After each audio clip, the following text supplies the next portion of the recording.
TerraSpaces.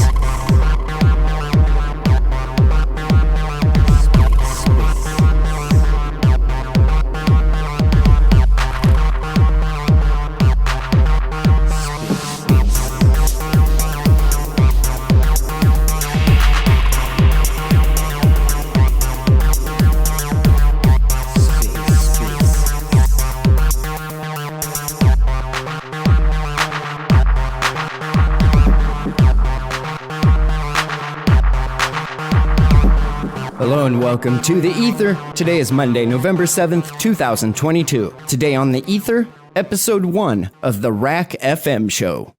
Let's take a listen. Right. Good morning, good afternoon, good evening, depending on wherever you are in the world. I hope you can hear me okay. Can I get a thumbs up emoji if you can hear me okay there, Gaines? Does me sound bad or good? Thumbs up, thumbs down. Oh, thumbs up. Robbo's blessed, yeah.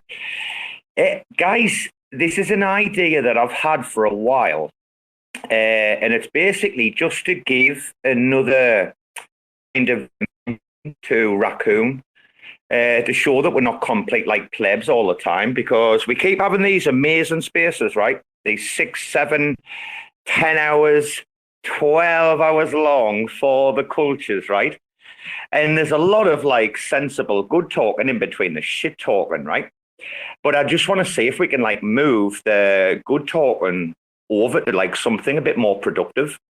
Again, suggested this would be a good time, especially North America, waking up, breakfast, a little bit of a breakfast show for them, right? Maybe set people's days up. Maybe after this, guys, you'll see like spaces evolve, whether it's for the culture or people throwing up little after shows for talking points, yeah? But I kind of just want to like use this RAC FM, right? Over the next couple of months while I've got not much work on. I want to try and turn this into like maybe a Monday to Thursday thing, right? And then maybe we might have the Stinky in the Brain or the For the Culture Friday night or whatever, right? But just where, you know, we can chew some fat, but where we can like make a point of shouting out some of our friends and projects that are doing things, right? Like Skelly's are minting tomorrow, for example, right? Well, I want to like talk about that, yeah. But just to highlight kind of the not normal news, guys, right? So like the CT gossip, who's doing what that particular day. I don't know. I want to make this just a little place where we can like chill out. You guys on a morning, or Brasco in Europe on his lunchtime, you know, maybe chill out, listen to a bit of news, hopefully get like the odd project dropping in. They drop a little bit of alpha for 2 or 3 minutes. Keep the topic short, fast. Keep the conversation going, trying to get over as much, you know, as many conversations as is possible, guys. So this is an experiment. It's the first show. Hopefully it's like the first show of many. Maybe we can make this into a daily thing. I don't know any spaces out there. I mean, I know Tank does his stream, but like he's all business, you know, he's proper professional, like market cipher dude, isn't he, right? This is just a little bit of a, I don't know, guys, a different bit of a look on things. Maybe the Raccoon look. Look at all of that shit. Look at that shitstorm that we've woke up to today, man. Look at the absolute dumpster fire that is not only in crypto, is in traditional markets. Probably a couple of the biggest stories, I don't know about you guys, couple of the biggest stories to emerge today is definitely obviously CZ and SBF, Sam, and CZ's effort to liquidate Sam, right? I mean, that's the biggest talking point of the day by a million miles. But also the Facebook job cuts are an extremely telling sign, right? I don't know if anybody's seen that who's joined the room, yeah? Going to be major layoffs at Facebook. for one. Amazon's put a hold on all hiring. I think Lyft have just let 13% of their entire workforce across like all the different kind of departments. Yeah, there's so much stuff like happening right now. I just feel like a little like daily little news show, whether that's 20 minutes, whether that's half an hour. Welcome to get people in, welcome to get people to highlight what's going on with the project. If we can make this a little bit of a mix of a Good Morning America show, a little bit of macro, bit of crypto thrown in. We've got the midterms commencing tomorrow. There are insane battles all over. Whether it's in Pennsylvania with Dr. Oz and Fetterman and whatever. If you look at what's happening down in not New Mexico, Arizona, with Carrie Lake and Hobbs, there's some really hotly contested battles happening in the election, and I'm really interested in politics. And, you know, we're kind of going to relate politics somehow to crypto constantly, which is quite an interesting one, actually, talking about politics and crypto. I know it's quite late for Rama. I've invited him. I did invite Joe as well to speak a second. And I think Gaines might be busy. Let's have a look. So, guys, obviously, I'm not going to be the only voice for this. I will be a pleb, right? If I was the only voice, yeah? Hey, what's up, Robo? Hey, good morning, Joe. We're just trying a little social experiment. We're trying something new. RACs are trying to be a little bit serious, yeah?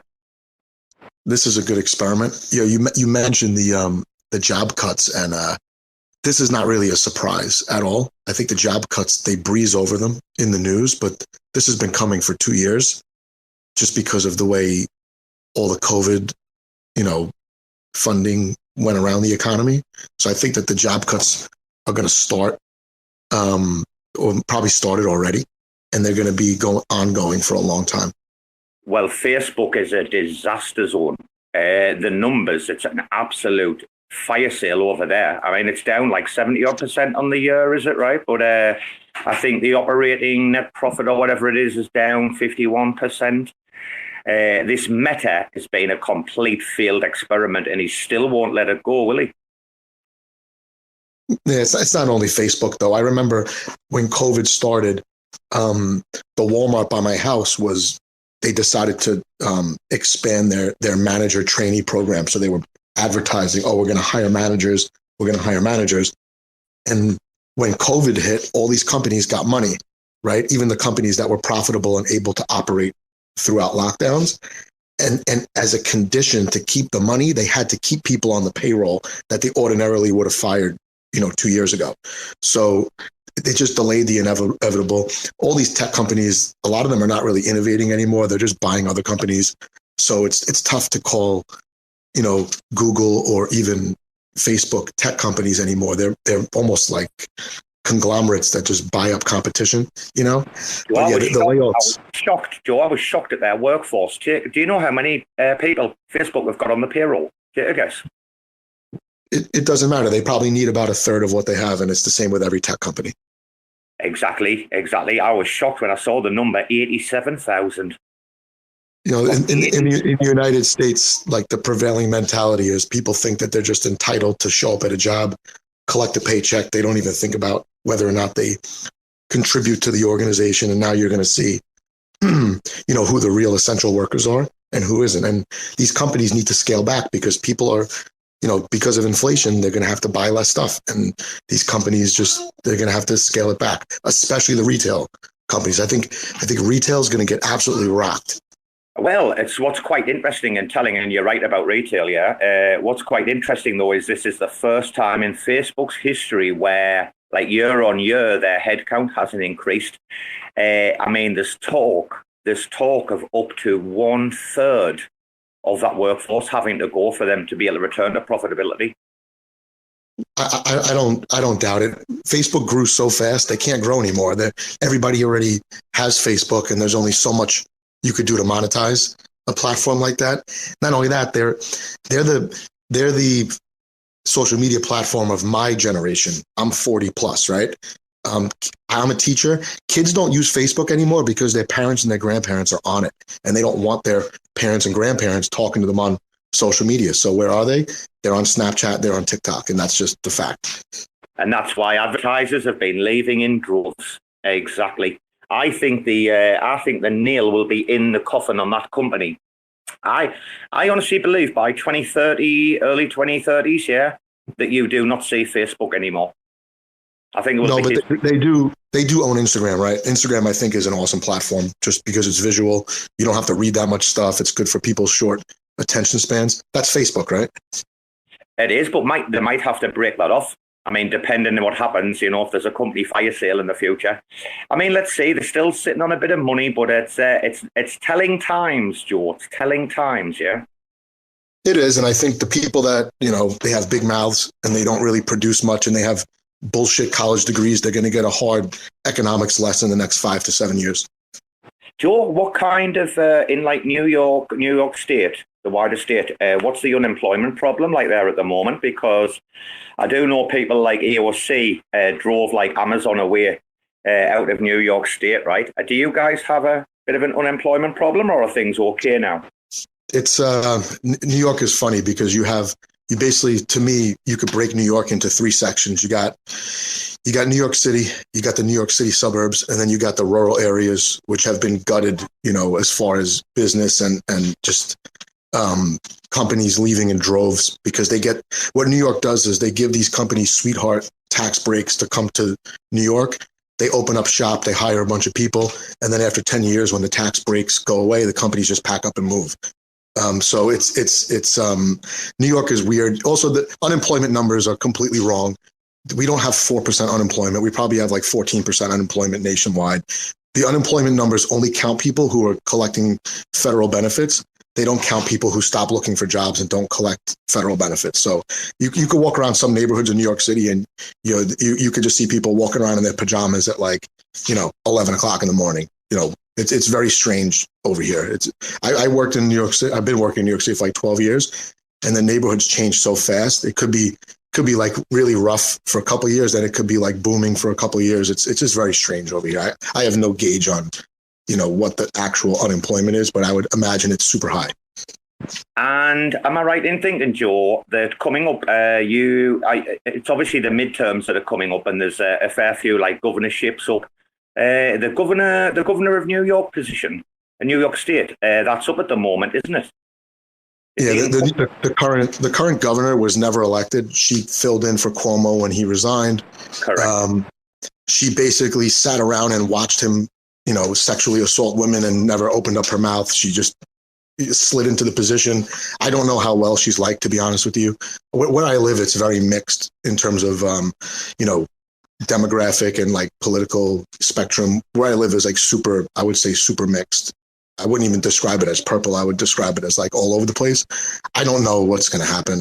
It's very hard to tell because with the mail-in voting now, people are mailing in their votes before these candidates even debate each other. So it's just a strange last couple of years as far as voting. Yeah, that's quite a big election. I think that and the one in Arizona, they're 2 huge governorship elections up at the moment, right? Joe, I don't want to ask about political like affiliations, yeah, whether you're like voting or not, yeah, but you're hoping to see some change coming up, yeah? I don't know. I think just because something's different doesn't mean it's going to be better. People always want different, and then like 6 months later they're bored with it. So I don't know. I don't really have an opinion. You elect these people. All of them. It doesn't matter what party they run for. They're running on the same problems that they were promising to solve when I was a kid. It's unemployment, it's abortion, it's energy. It's the same stuff. It's minimum wage. So I don't know. I think everyone just needs to be ready to take care of themselves, and you need to make your own opportunities, and you need to find a niche wherever you live, no matter where it is, and you need to exploit all these opportunities and just keep like pushing yourself. I think that's like the recipe that's worked for me since I became an adult, Very motivational. And actually, while we're on the subject of politics today, and we've got some, well-read listeners in, and Joe as a speaker, which is a privilege. Joe, I know you've probably been up with your daughter during the night. But we've had a little spat going on for a few hours with CZ from Mr. Binance and Sam, Mr. SBF. Have you caught up on the ensuing carnage yet, Joe? A little bit, but I think this has been brewing for a long time. I think for the last couple of years, American crypto businesses have been slighting Binance because they're seen as like a competitor to Wall Street, I guess. I think that's my assumption. I don't know what to think. I think CZ is a very strange, I would say strange. I'd say he's unique. He's not an American businessman, right? He has Binance, but at the same time, he's a Bitcoin maxi deep down. And he lives almost like this minimalist lifestyle even though he's a billionaire. He's a very strange person to read, I think. Just before we actually go on to this conversation, I think there's a very, very important point to highlight here. And I don't know how many people have heard this so-called rumor. There's been some stuff that would indicate that it's more than just a kind of strong rumor. But guys, for quite a long time now, it's been alleged that CZ is one of the original people and investors behind Thorchain. Have you come across this rumor before, Joe, in the past, have you? Have not, and I don't know anything about Thorchain, so maybe someone else can speak on that. I don't know anything about it. Yeah, people might want to. I mean, like we say, this, we're not going to go into these mad details, guys. We want to keep this short, compact. Talk about as many issues within the day. Get a little bit of RAC involved as well. Yeah, but there's been a big rumor for a long time, right? And many little snippets of information that CZ is actually one of the main people behind Thorchain. I did want to bring that in as a little bit of background, sort of contextual background, right? But there's several things to be looking at here. One of the things that I'm hearing is that CZ wants Africa. And obviously you've seen what FTX have been doing lately. Africa is what they all want to capture. CZ is, not happy with their progression. Their aggressive progression into the African market. If you've seen the Binance account posting today from Ghana and stuff, you'll see what I mean about that is the chalice that they all want to drink from, right? There's several things. Joe, what have you heard so far then? If you've been asleep during the night and you're catching up, what have you heard about what's happened? Well, I heard that CZ, what I heard is that he's trying to liquidate Sam. Here's the thing. I live in New York and we don't have Binance in New York and we don't have FTX. So I'm kind of in the dark with all these exchanges. I don't even have Celsius here. So in New York, the only exchanges we could use are Coinbase and Gemini because everything's geo-blocked. But yeah, I know CZ, I feel like he's been demonized a little bit the last couple of years, and I wouldn't be surprised if it gets a lot worse before it gets better. But all I heard really was that he's trying to liquidate Sam or basically he thinks Sam is basically colluding with regulators to squeeze him out of the United States market, something like that. Yeah, that's the main tale. So that's the lead story, is that Sam has been colluding with people behind CZ's back to do with regulation. I've got a feeling Barnes wants to speak. She's come up. Oh, I was just excited because I've been following the story. I'm going to be chatting about it today. So I just was really excited. I wanted to hear what you guys had to say about it. But you guys essentially know the same things. I didn't know about the colluding thing, but I'd like to hear a little bit more about that. I think it's obvious that Sam is basically a government spokesperson at this point. Anybody Absolutely. Who gets that far, yeah, I mean, and it's to his advantage, so you can't blame him. Some companies going to have to work with regulators, and just what happens in the United States is the companies that play nice with the regulators, they end up being monopolies in their industry. They could stick around for decades and not have to innovate anything. And it looks like he's positioning himself to be the Johnson and Johnson or the 3M or the one like that type of company, but in the finance sector. Correct, Joe. Exactly right. But he's definitely taking. That's just how. I mean, that's just how it works, though. Oh, sorry, Bands. I didn't mean to talk over you. But yeah, that's just how it works here. With all these regulations, you have to jockey yourself into a favorable position. Otherwise, somebody else will, and then they're going to just put you out of business. It's just that's why we have 2 or 3 big companies running every industry. The regulations actually help them. Regulations are great for Exxon. They're great for Pfizer. They're great for Johnson & Johnson, but they're not good for these smaller companies that are trying to break in and be competitive. Now then, the big question, Barnes, Joe, everybody listening, the big question is, why in that series of tweets did CZ specifically mention Luna with FTT and say that he'd learned his lesson? I mean, if you don't understand, guys, do you see that? That scared me when I read that. Do you see that as like a bit of social engineering from CZ's part, yeah? I think he's, the truth is, I think it's really easy to collapse some of these prices, especially if they're traded either over the counter or there are, liquidity pools for them. I think they're easy to just completely slam the price down. The whole thing that started the Luna thing was an over-the-counter trade, which should have never happened, Oh, sorry, guys. I was just sharing something to the top of the nest. Joe, yeah. Well, that 4 pool was the problem, wasn't it? But I think the main problem was the over-the-counter trade. Because it was over-the-counter, it didn't reflect the real price, and then they were able to dump into the pool to shift the price. So anyway, my kid's crying. I gotta get off. I'm gonna listen though. Thanks for letting me talk. No problem. The interesting thing, guys, here is why is CZ deciding to spread these purchases out over months? Bands, is it just to have enforced selling pressure on FTT? Yeah. No, I think didn't he say that he didn't want to he's not trying to crash their market, because if he were to liquidate all that at once, if FTT would go down, right? If he liquidated that all at once in one trade, what would happen? It's Alameda that's the problem, isn't it? Well, Alameda's got loads of collateralized loans, haven't they, on their FTT stash, yeah? Absolutely. All we're doing is speculating, guys. I'm actually... Oh, sorry. No, Bands, I was just going to say this is like nuclear. Like CZ, yeah. I went to sleep, I woke up and he just took the nuclear option out. It has been coming, but wow. I'm actually taking this Sam Bankman-Fried thing from a different angle when I talk about it today. I'll just share it with you guys anyway.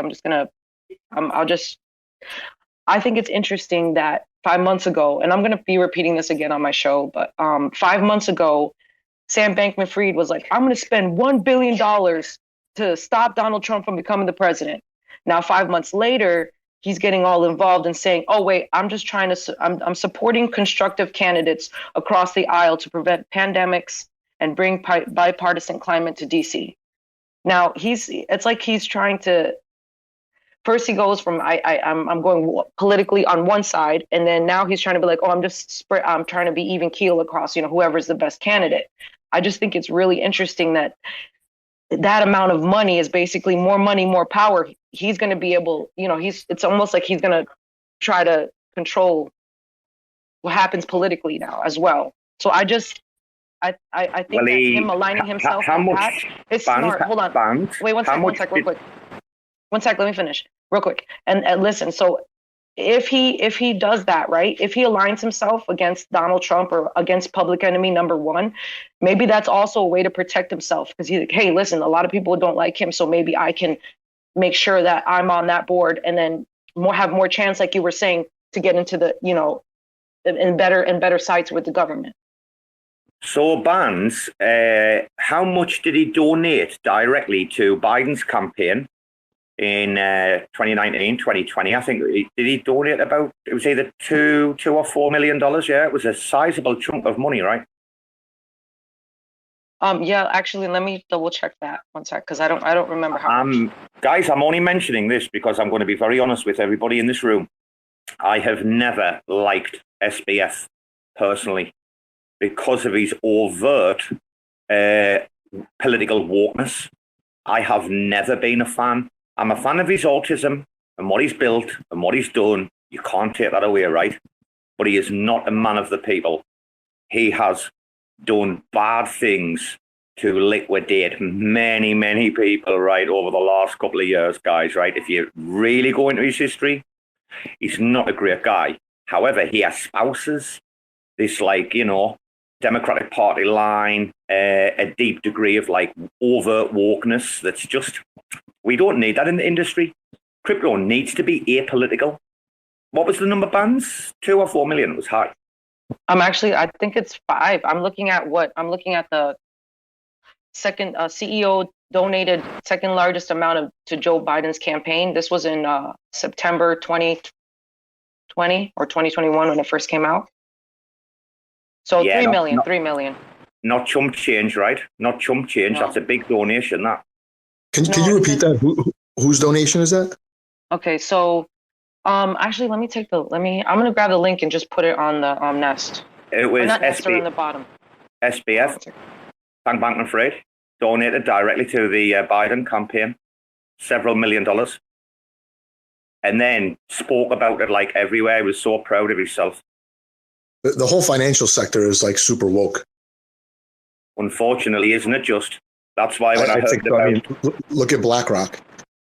Yeah, well, when I heard about Steve Cohen getting into crypto, was it late last year or early this year?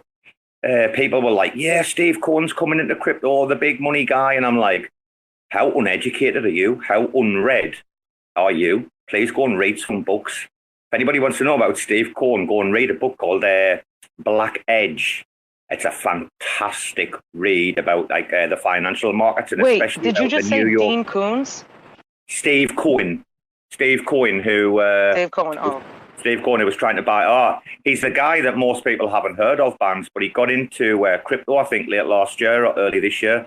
He is part of that like woke Wall Street kind of crew that Joe's talking about. Yeah. Extremely woke. They're all Democratic Party donators, Joe, yeah? Wall Street. Yeah, but, you know, in New York, the Republicans are woke, too. I think woke is just like code word for, you know, heavy regulations and that cronyism that comes along with it. Schrute had a great idea the other day. Schrute was on the Spaces and he said, I think we should just give the entire contents of the Federal Reserve to Paul Pelosi and just get him to like trade it for us. You'd be out of debt in 6 months, Joe. Yeah, he's a genius. I wish I could follow some of his trades. I really do. I wish he was as good at covering his tracks when he's having his, gay orgy events in his house. Holy Christ. Listen, that's not even the first time that happened. And? Sorry, I'm dealing with kids right now, but I did put that little link in there for donations. Cool, thanks for that. Superb. I mean, I don't know where I side on this, guys. I think CZ is just playing like Sigma level mind games. I'm not a fan of Binance either. I was there last year when they halted their withdrawals, right? When ETH crashed ridiculously. CZ's pulled dirty tricks in his life, but Sam has pulled just as many dirty tricks, if not more. And he's the one who's trying to use the regulations in his favor. Like you heard from Joe earlier, maybe have this like monopoly on the United States of America, which is what they want. I don't know how I feel about it. I'm very indifferent. I don't want to side with anybody, but if I did, it would be CZ, probably, yeah. I think I'm in the same boat as you. I look at him as like a man on an island all by himself, right? He's not really, you know, in high regard in China. He's definitely considered like a threat to American businesses. I feel like he's just kind of on his own, and what he was able to build is truly impressive. Like to me, someone like that, they are like an absolute genius, and they're a workaholic at the same time. So I kind of would like this to shake out in his favor, but I could also see him getting completely stomped out.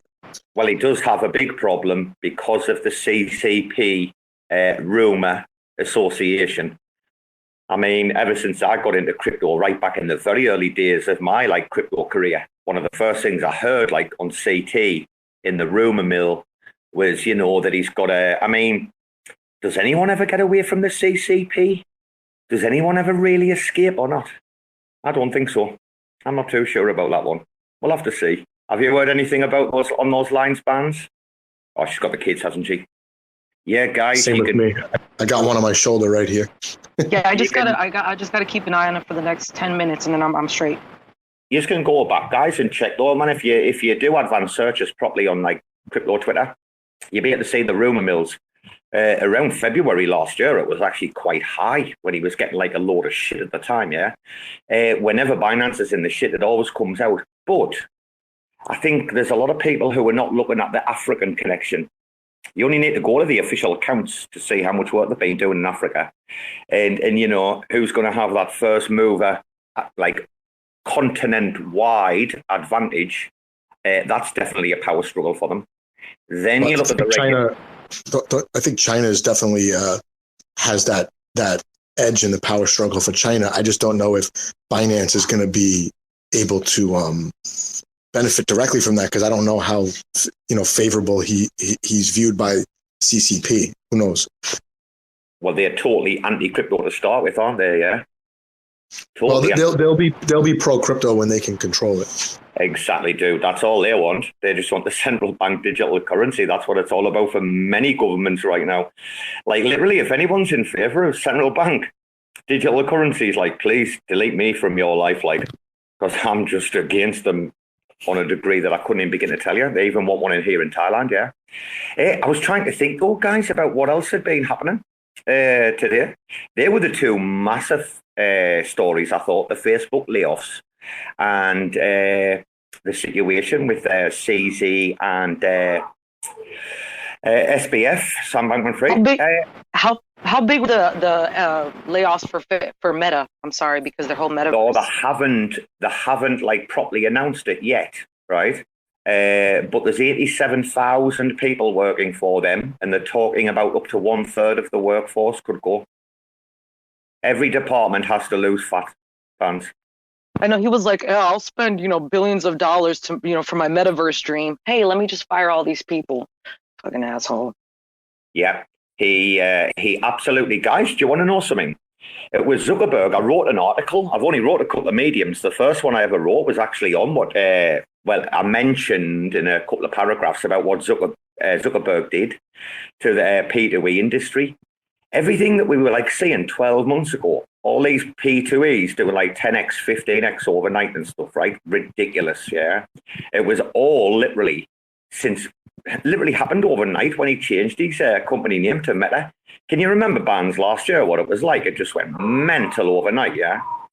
He was just trying to capitalize off the name and saying, I'm creating the metaverse and stuff like that. But you can't force something that, you are really been building in. Other people have been for a little bit longer, and they've created the foundation. I don't know. Maybe I'm tripping, but he does have the normies and people who aren't paying attention involved in that. But maybe I'm tripping. He does have 200,000 people visiting the metaverse like monthly. So his metaverse. I'm hearing this could be $1 trillion mistake. The end figure that could be put on this era of judgment could without a shadow of a doubt reach $1 trillion. And he also lied on the call to investors, which was that last week, yeah, when the earnings reports came out. He actually lied. Like, if you look at the new report of the job cuts, he didn't tell that to investors last week at all. His message was extremely different, which makes this news even a little bit more controversial, doesn't it? Yeah. I don't think there's anything that will happen to anyone in his position that would, hurt him personally or even financially. I think I think Facebook's trouble is they grew to like a maximum size, and if they want to innovate further and grow further, they have to completely branch out into something different. It's going to cost them so much money, and I feel like these bigger companies are so much more inefficient than what's going on in crypto right now, where like a group of 6 people can launch protocols in like a couple of weeks. So I think he has to either scale it back tremendously and just be Facebook and then hope to, rely on ad revenue, or he's going to have to spend a ton of money to do something like metaverse and follow through with it so that it pays off. I don't know. Facebook's in a weird position because they can't grow anymore. Everyone has Facebook already. Totally agree. Guys, so this is what I wanted to do, right, on this like little show, yeah. Just have some, very good like conversation, short period of time, get some news out, right? Bit different opinion. There's a couple of other crypto things happening today.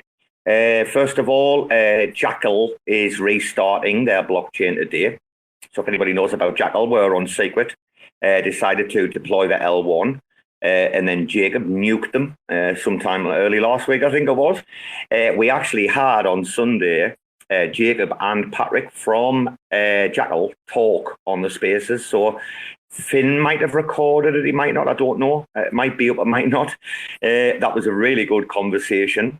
Him and Jacob breaking bread in public was great.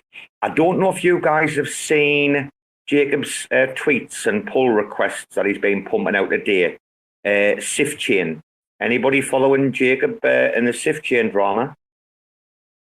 About to right now. Sometimes I have to take a break from him. He's a little bit much.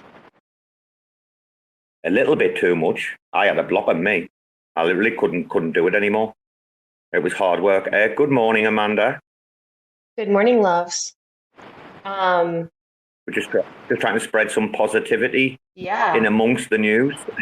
Yeah, well, your favorite crypto power couple, myself and Gainsey, have some very, very, very exciting news for Cosmos Spaces, but it's super secret. What? It's super secret right now. Alpha? Oh, I don't think I'm at liberty. Turn the record button off. Yeah, so please stay tuned to Cosmos Spaces.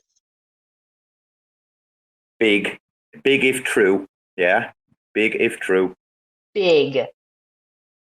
Well, talking about news, this is exactly, guys, what I wanted to happen. Bands, Space Skellies is launching tomorrow. Do you want to just give us like a quick 60 seconds? It's what, 10 a.m. or what, 12 UTC is it tomorrow? So it is, hold on, my dogs. You can hear that? You can hear that. There's no way. Is that better? Can you guys hear my dogs? You're fine. I didn't hear any noise, darling. Don't worry. Yeah, because they're like fighting and stomping each other and stuff like that. Hold on, let me pull that Medium. So basically we'll be minting, let me pull the Medium article real quick just because I have so many things going on. It'll be easier if I just look at it real quick. Give me 2 seconds. Bands, what day? Yeah, but while you're doing that, what blockchain are you built on? Stars. Right, okay, so you're minting on Stars, you're built on Stars, yeah? And you're a game as well, yeah? You're a P2E game, right? Yes, it's a P2E game. Just give me 2 seconds while I pull up this. Yeah, of course. Quite an interesting project. I quite like your main guy as well. He's a nice guy. He's been in our spaces a couple of times, yeah? Very nice guy. He's a serious gentleman. Like 100%. I'll curse and I'll be like, oh, I feel a little bit like a little bashful if I curse in front of him. I don't know why. He's just very, very kind. Nice. Good morning, Gaines. I was waiting for that. Hey, Amanda. He's arrived. He's arrived again. So we were getting Alpha. Your woman, Amanda, an Alpha. Yeah, did you hear how I called us the power couple? I did not. I was dropping off my daughter at the bus stop, and I just very, very lightly heard Cosmos Spaces, and I'm like, what happened? Oh no, I was just saying that crypto's favorite power couple, i.e. you and me, have some exciting news for Cosmos Spaces, but it's very hush-hush at the moment.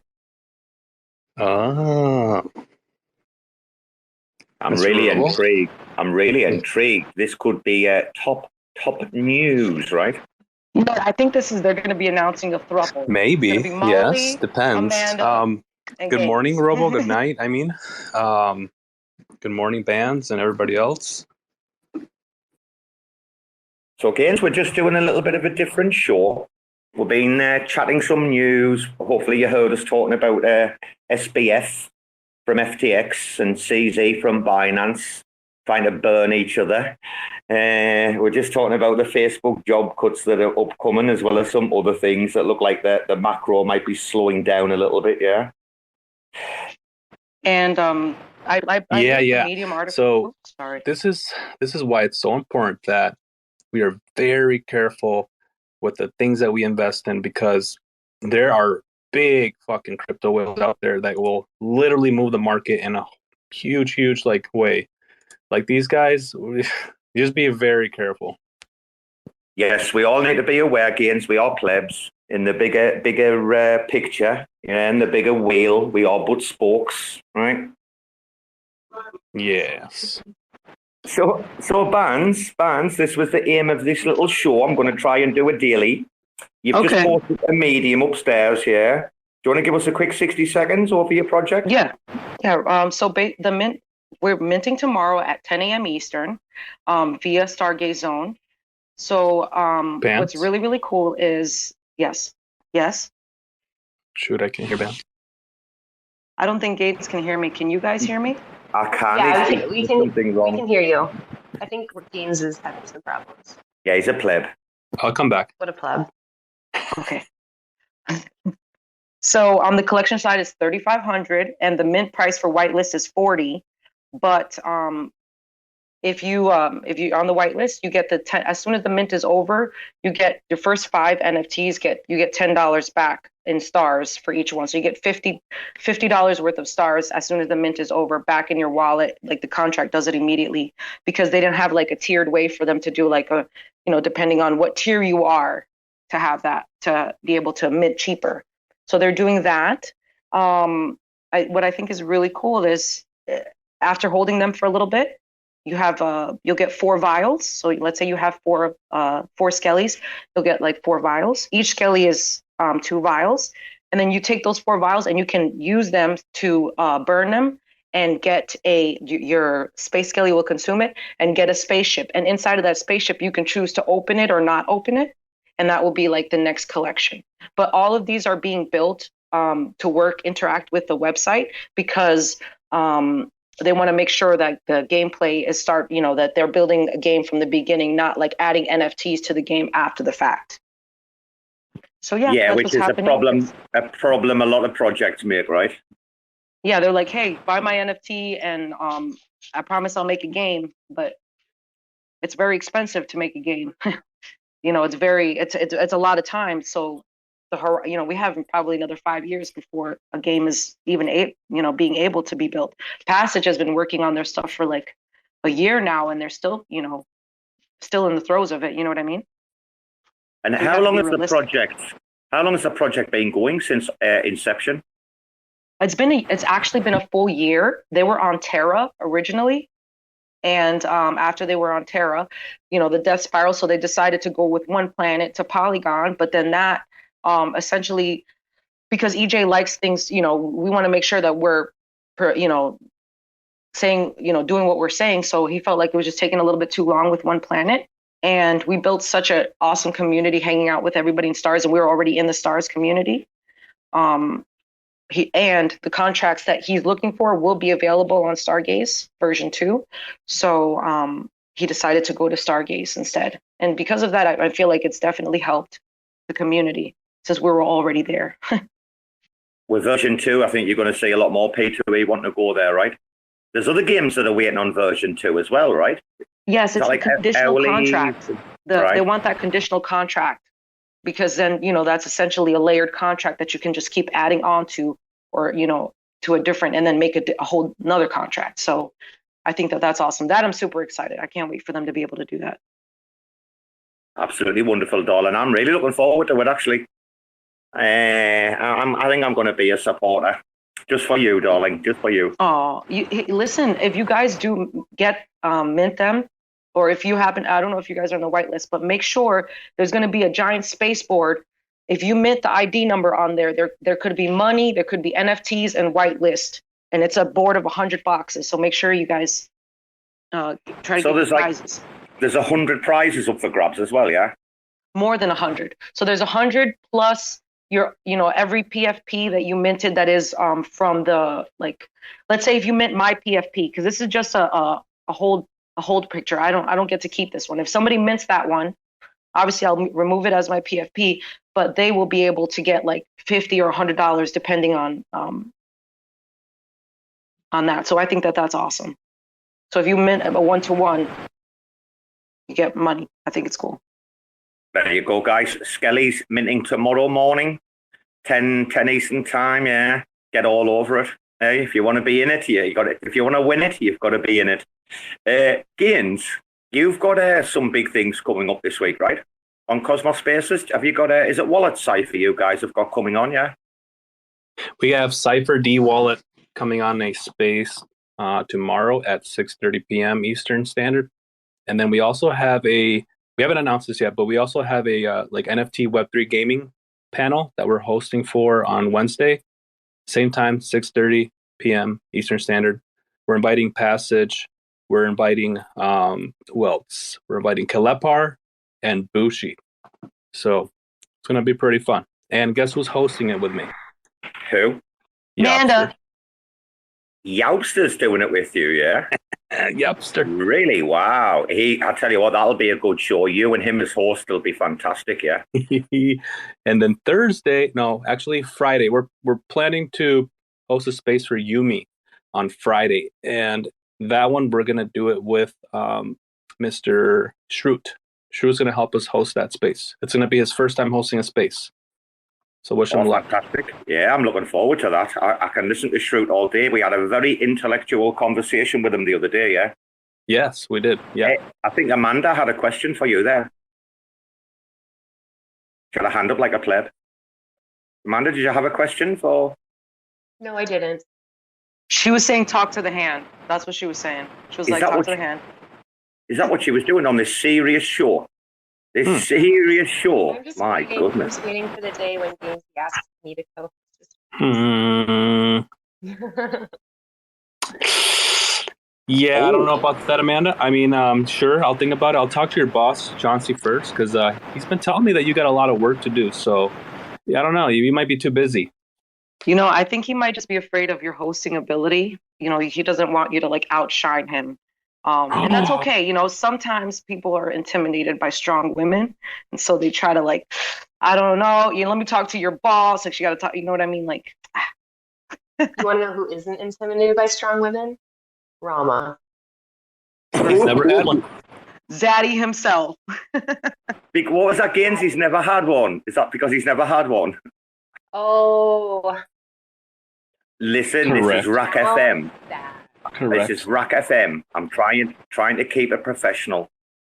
We almost forgot. Today is the big day, guys. Today is the Cosmos Atom 2.0 Cope conference for plebs in Lisbon. Lisbon, sorry. I do apologize. So if anybody doesn't know, guys, right?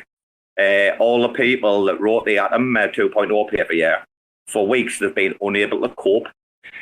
So what we've been able to do is another community fundraiser, and we've been able to stick another few G in Cito's back pocket, so they can host another event in his hometown, right, or where he's based, so he just have to travel like very far this time, because he's been under a lot of pressure traveling around the world on all of these business class paid for flights, etc. So they're having this fantastic, and apparently, dudes, guys, I think they're going to come to a solution at this conference. I think the Atom 2.0 dream could be saved, or am I getting the wrong story here? Does anybody know what's happening today, Lisbon? Not sure. I'm not in the circle of people, so I have no idea what exactly is going down in Lisbon. But I can search on Twitter. You're not a jerk, so you'll not be in that circle, right? I don't know if anybody's representing Angel Protocol over there, but I very much doubt it, probably, unless Trev's managed to pop down. Is Trev there for... Yeah, Trev's there. Oh, it would have been great to get him on, wouldn't it? Yeah. He's probably not talking to me after Friday night, though. Never mind. Yeah, could we get Trev on the line so we can see live action of what's going on over there? Amanda, do you mind reaching out to Trev? Yeah, what do we want? Like video content? Just audio? The Spaces is fine. The Spaces, okay. Like while it's happening? Yeah. Live coverage. This is RAC FM. He's our spy. He's our insider.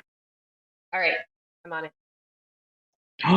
So there's a big Cope conference going on. Let's hope that something comes out of it. Yeah, productive. Let's hope that people can, put down the swords, hopefully shake hands, meet in the middle, and hopefully we can progress as a wider ecosystem, yeah? Can I just point something out really quick? The Adam Lisbon meetup, it's sponsored by Chihuahua. So props to Chihuahua for sponsoring this event, and also Chainflow. How many billions of Chihuahua did that cost them? No clue, man, but it's cool to see a meme token up there, you know, a little Wawa token. Especially now it's our second Recasino, yeah, for sure.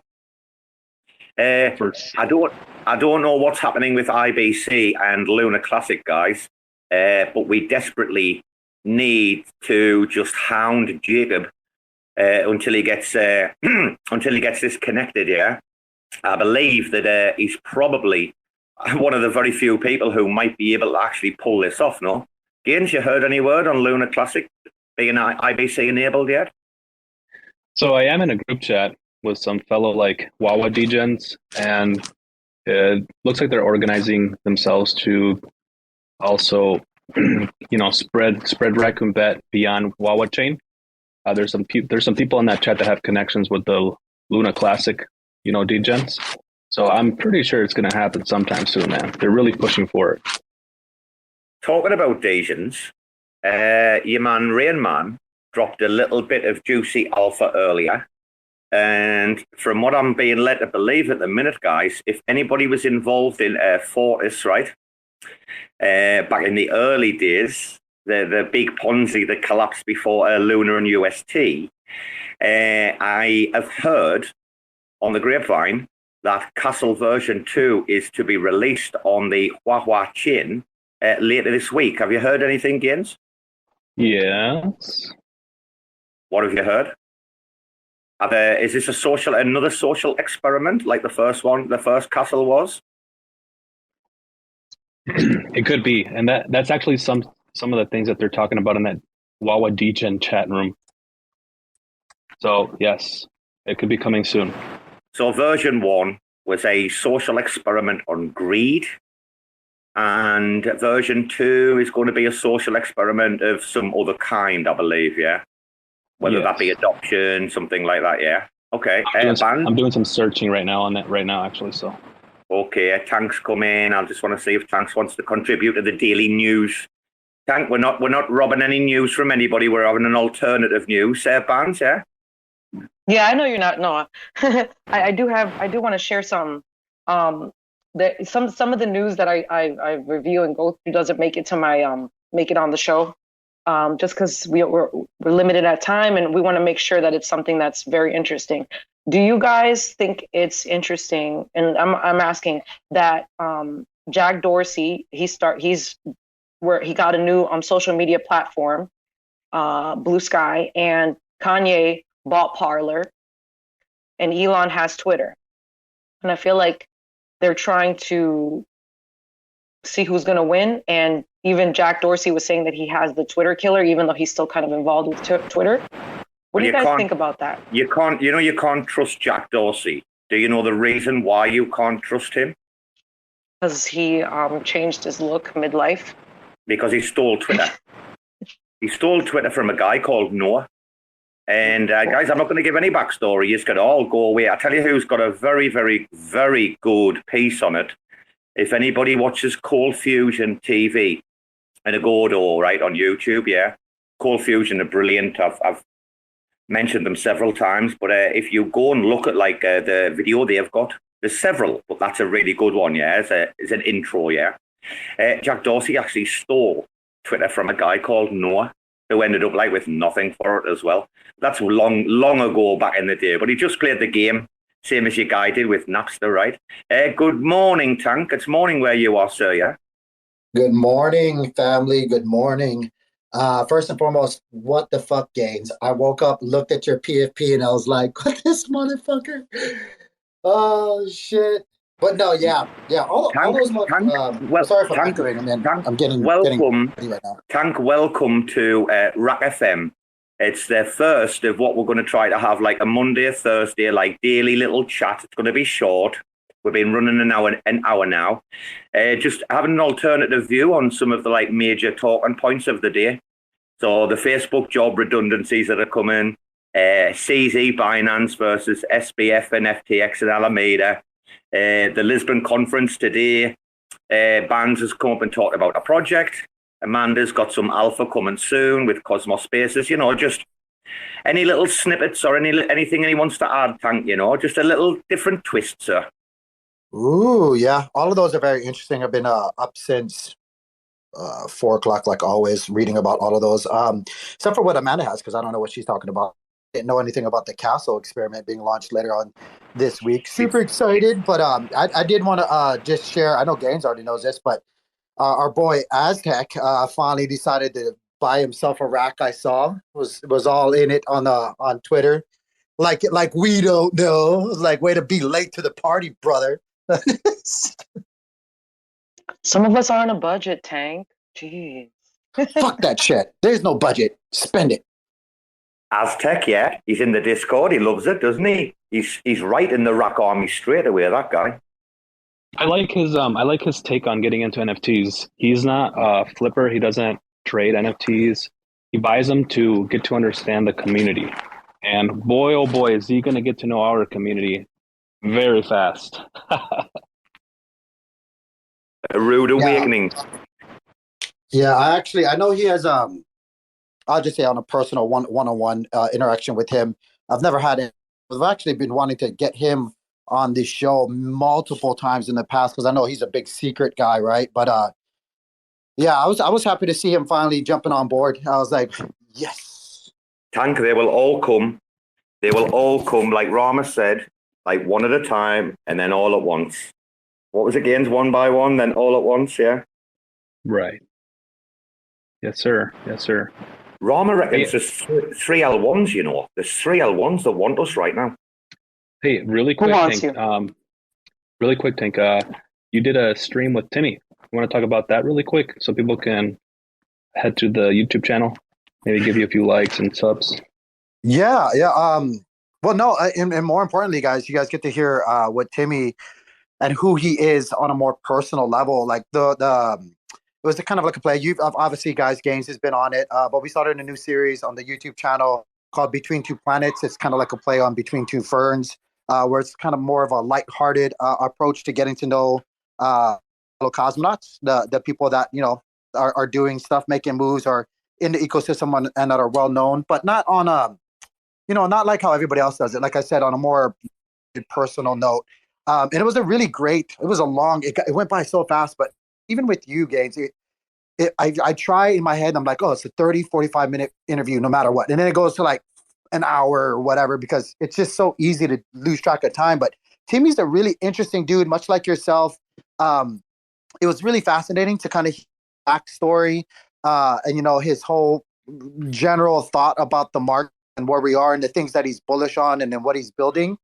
So if you guys would, not just for the sake of the channel, but for the sake of getting to know Spark IBC and what Timmy is all about and what he's building, because I know a lot of people hear him on more of a professional kind of walking on eggshells of a way when he's hosting spaces or whenever he's doing things. But yeah, check out the video, guys. I thought it was pretty cool. And that's on the IBC YouTube channel, Tank, right? Yeah, and then you can find Gaines as well. One day I'm gonna have Robo on there. I want everybody on there, man. Got to get Rama on. That's the one I would like. Gaines was class, but I'm looking forward to Timmy's mind. Highly looking forward to it. Yeah. Yeah, it was really interesting. Lot of great things that we talked about. But I'm not joking, Robo. You, Amanda, Bands, everybody, like basically everybody, that's a cosmonaut. Whether big, small, however you view yourself. I want the people to, because like, what better way to get to touch base with your base, right? Get to know the people that's here. So I don't know. I find that the most interesting thing. So I'm kind of like pulling away from talking to protocols and like the circle, the inner circle, which I want to talk to them, but like I don't know. I think it's right now more important to kind of touch base, get a pulse. Tank, are you bullish on Lisbon? Are you bullish on Lisbon? Are you? To be honest, I could give two fucks about what happens over there at Lisbon, right? I don't know. Like the bigger story for me is more TradeFi. stuff that I'm focused on. Like crypto is going to be secondary compared to what happens out there with the Fed, with Russia, with all this other stuff. So like, I'm very much, I mean, I care, but at the same time, like it's not like anything's going to come out and explode. Like, so it's whatever. Like, I think one of the bigger things right now that I'm more worried about is the collapse instead of exploding to the upside with I don't want to say FUD, but because there's a lot of great points with CZ and Sam and whatnot. And if you look into the FTT like whole thing and really not take bits and then try to do your own research, it is kind of sus. It's super sus. So like, I'm still in protect my capital mode, man. I just the whole time I'm realizing profits. I'm making sure I'm a winner and I'm surviving until it's time to shine. When I hear the rumblings in Mordor, when I hear the fucking rumblings in Mordor and they start making that volcano explode, then I'll be making moves. But right now I'm just, I'm sheathing my sword. I'm protecting myself. I'm throwing hobbits in my way, letting them get kidnapped. I don't give a fuck, dude. There are several big aspects to the Sam story we were talking about earlier. Bands was talking about political affiliations. There's the Africa situation, like where FTX are trying to make big inroads into Africa. I mean, CZ wouldn't take this decision lightly, Tank. I mean, this is a big, big move, whichever way you look at it, right? Sorry, no, I'm brushing my teeth in the middle of this. No, I agree. Like, CZ's a smart dude. He's a super smart dude. And if everybody touted Sam as a savior or whatnot, but it's the same story when you actually have been in business and you've been investing in for a long time, especially with, I'm at the right age where I was like right in the middle of it. I was legally able to get into it right when all this technology boom started to happen and all that shit. But it's been the same story as always. Like you look at Facebook, you look at Apple, you look at like what you were saying with Jack and Twitter, like what do? These big companies, they just absorb all the others. It's not because they're trying to do it for some charity thing or whatever. They're doing it for their value proposition. They're front running their value proposition and whatever really weird scheme or plot they have going on with their own platform, and they just absorb liquidity so that they can monopolize it and get in that dominant position of abuse and power between their assets, their capital, and the people that are on their platform and their investments. So it's the same story. And I think CZ, from what I've read and what I've seen, I think he is spot on, and I don't blame him at all for getting out of his position. I think there's a lot of evidence to point that Sam has, with what Bands was saying, he was, I'm not trying to be political, but I guess I am, but it's no, he wasn't trying to hide. He's been one of Biden's biggest backers. I think he's like the second biggest backer for Biden's campaign, just throwing fucking money all over the place. And then when you look at the trading and or like what they've done as far as absorbing other companies recently that have gone solvent,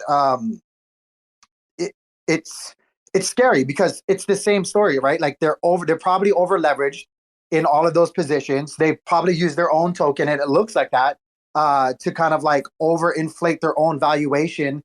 And it's just a deck of cards with one sweep of the leg. Johnny's going to come in there and wreck Daniel Russo's whole freaking game plan, and we'll see. Yeah, it's not a good look right now. And just a quick one for you, Tank, because I really do appreciate these macro opinions that you have. Are you looking for market correlation, like the legacy markets and stuff, with the midterms starting tomorrow? I mean, like, for example, if we see a red wave, are you expecting to see the markets pick up and react? No, I think, I'm of the mind that, we will see a red wave. It is going to, especially with the House, it'll be a fight more for the Senate. I think, but definitely we're going to take the House, and I think the time will come. But I don't think, if I'm being real, I don't think it's going to be a big catalyst. It's still we're in the thick of it still. I've said many times, and I don't know like for a fact, but this is just my position, that I definitely do think in 2023, and people thought I was stupid for saying this maybe a month ago, but I could see rates going to 7%. Like I'm hopeful that it doesn't, but I changed my position. I was, willing to eat that mud pie and say, hey, I realistically think, over a month ago that I think that now it's not 4.5 or even 5. It could go all the way up to 7%, which is going to wreck House over, a long period of time. But for me, even though I say that it sounds bad, I put out a couple of dates. I'm not going to tell you guys what those dates meant, but I think I said it prior once before on a tweet. I think 9th of December, and we kind of know what that is for me personally.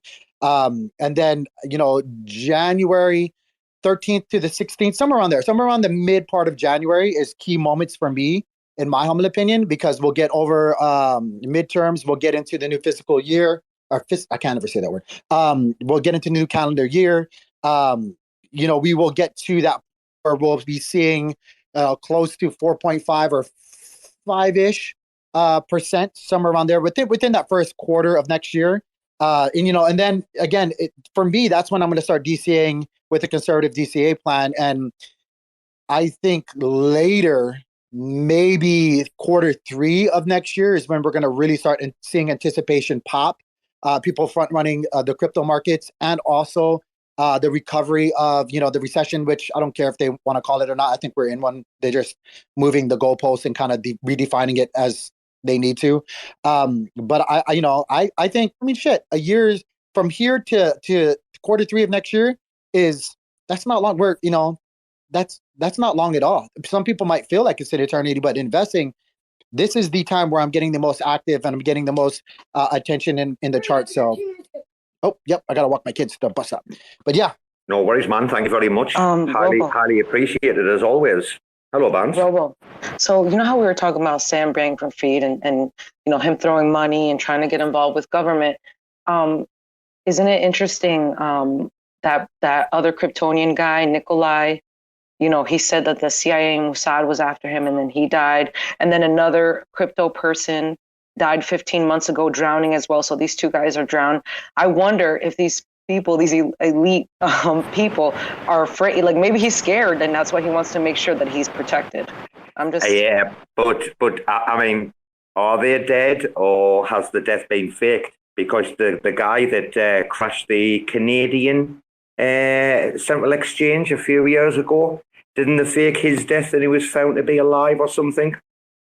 The other brother took the rap. No, I'm sure these two guys story. drowned. I'm pretty sure they're these two Yeah, guys the other guy's supposed to have died on a canoeing accident or something. The other guy, and then he was found alive after. Whenever I hear about these, but I know what you mean. He was posting, wasn't he, on that account for a while? Yeah. Yeah, he was saying that the Mossad and CIA is after him. The pedo elite are trying to frame him and stuff like that. I'm going to be talking about that too, but I think it's interesting. Very strange. Maybe he's scared. Well, it's not that difficult to fake your own death and disappear, mind. I've talked about how easy people can disappear in Southeast Asia. If those kind of people were after me, I'd want to fake my death as well. You've only just got to wait until the right kind of body comes along, haven't you? And pay the right people to switch the paperwork around in the morgue, right? And Puerto Rico, you can do anything down there if you've got the money. I've actually never been to Puerto Rico. I've only been to Ecuador. Where was it you got bit? Where was it you got bit when you got Ecuador. the tetanus? Ecuador. Ecuador, was it? My family was super poor in Ecuador. So this was I was visiting. I was coming on vacation and visiting, and it's in their houses. They lived in a shack, a shack with the tin roof, and the tin roof didn't hit on the wall. So it was definitely rural situation. And then the clinic that I was getting my injections at for the rabies was really backwoods, not, definitely nothing like America. It was definitely scary. Oh dear. Amanda, did you ever hear about that? Yeah. Did you ever hear Ban's story? No? Crazy, that band. Absolutely crazy. 10 injections, man, in your stomach, right? Yeah, I was 9. And ever since then, I don't like cats. So, it makes sense. Why would I? It's really scary in these backwater places, or when you have bad injuries and you're not around decent healthcare. Like I said before, when I had my accident on Flores, all the way to Bali before a proper hospital, not good, man. 3 days, blood poisoning. Yeah, you need to get that fixed, right? Ban, so you've got can I just highlight you a minute though? You've got your own news show Saturday mornings, right? Monday morning. Is it 10:30 or something Eastern or what? 10 a.m. Eastern. So it's called Bare Bones of Web3. And what I wanted to do was just give a quick 45-minute show max. If it has to go, it'll probably go longer today since we're minting tomorrow. But like a quick show in the beginning, we talk about the news, have our opinions. Our guests can talk too. And then after that, we do a market analysis. And Saberstein, she does the crypto, and then EJ does the legacy markets. And then at the end, we'll be having Amanda on today. So Amanda and Angel Protocol will be after our news segment. We'll be talking to them about DAOs. And then we end the show just kind of if there's any giveaways, if there's any stuff that people want, to share. I can share like, these people are minting and stuff like that, and then that's it. Very simple. So and then only on Mondays, because I feel like Mondays we spend so much time having fun in spaces and learning on other spaces. I just want to give it like quick little bite so that you can just go about your business and things to chew on and talk about and think. And it'll be a lot more interesting than this show, guys. I can guarantee you, because you always knew there was going to be an element of shit talking going on this show. That's for sure. No matter how serious we've tried to keep it, right? It would have been nice to have little Rain Man here to get his opinion on a few things, but we'll try and maybe get him on like tomorrow or something. So, guys, I said I was going to keep RAC FM short, daily show, so we don't get people bored, right? It's been an hour and 15 minutes. So that's great for me. I'm very, very happy about that, right? Before we go, guys, I just want to know if anyone's got anything to say. James has talked us through his week with Cosmos Spaces. We've had the macro from Tank. We've had all the Skelly's crack and a lot more from bands. And Amanda's dropping alpha without dropping alpha. Thanks, Amanda. Anybody want to say anything, guys, before we go? Yeah, good morning, guys. Just wanted to congratulate you on your first RAC FM show, Robo. Sorry about the voice. I think I got the flu or something, but congrats, man. Ladies, doesn't Mole sound sexy? Is it me, Bands, Amanda? Or does Mole sound like really hot today? He does. I mean, I like the raspiness. He sounds so hot. I'm into the deep raspy, yeah.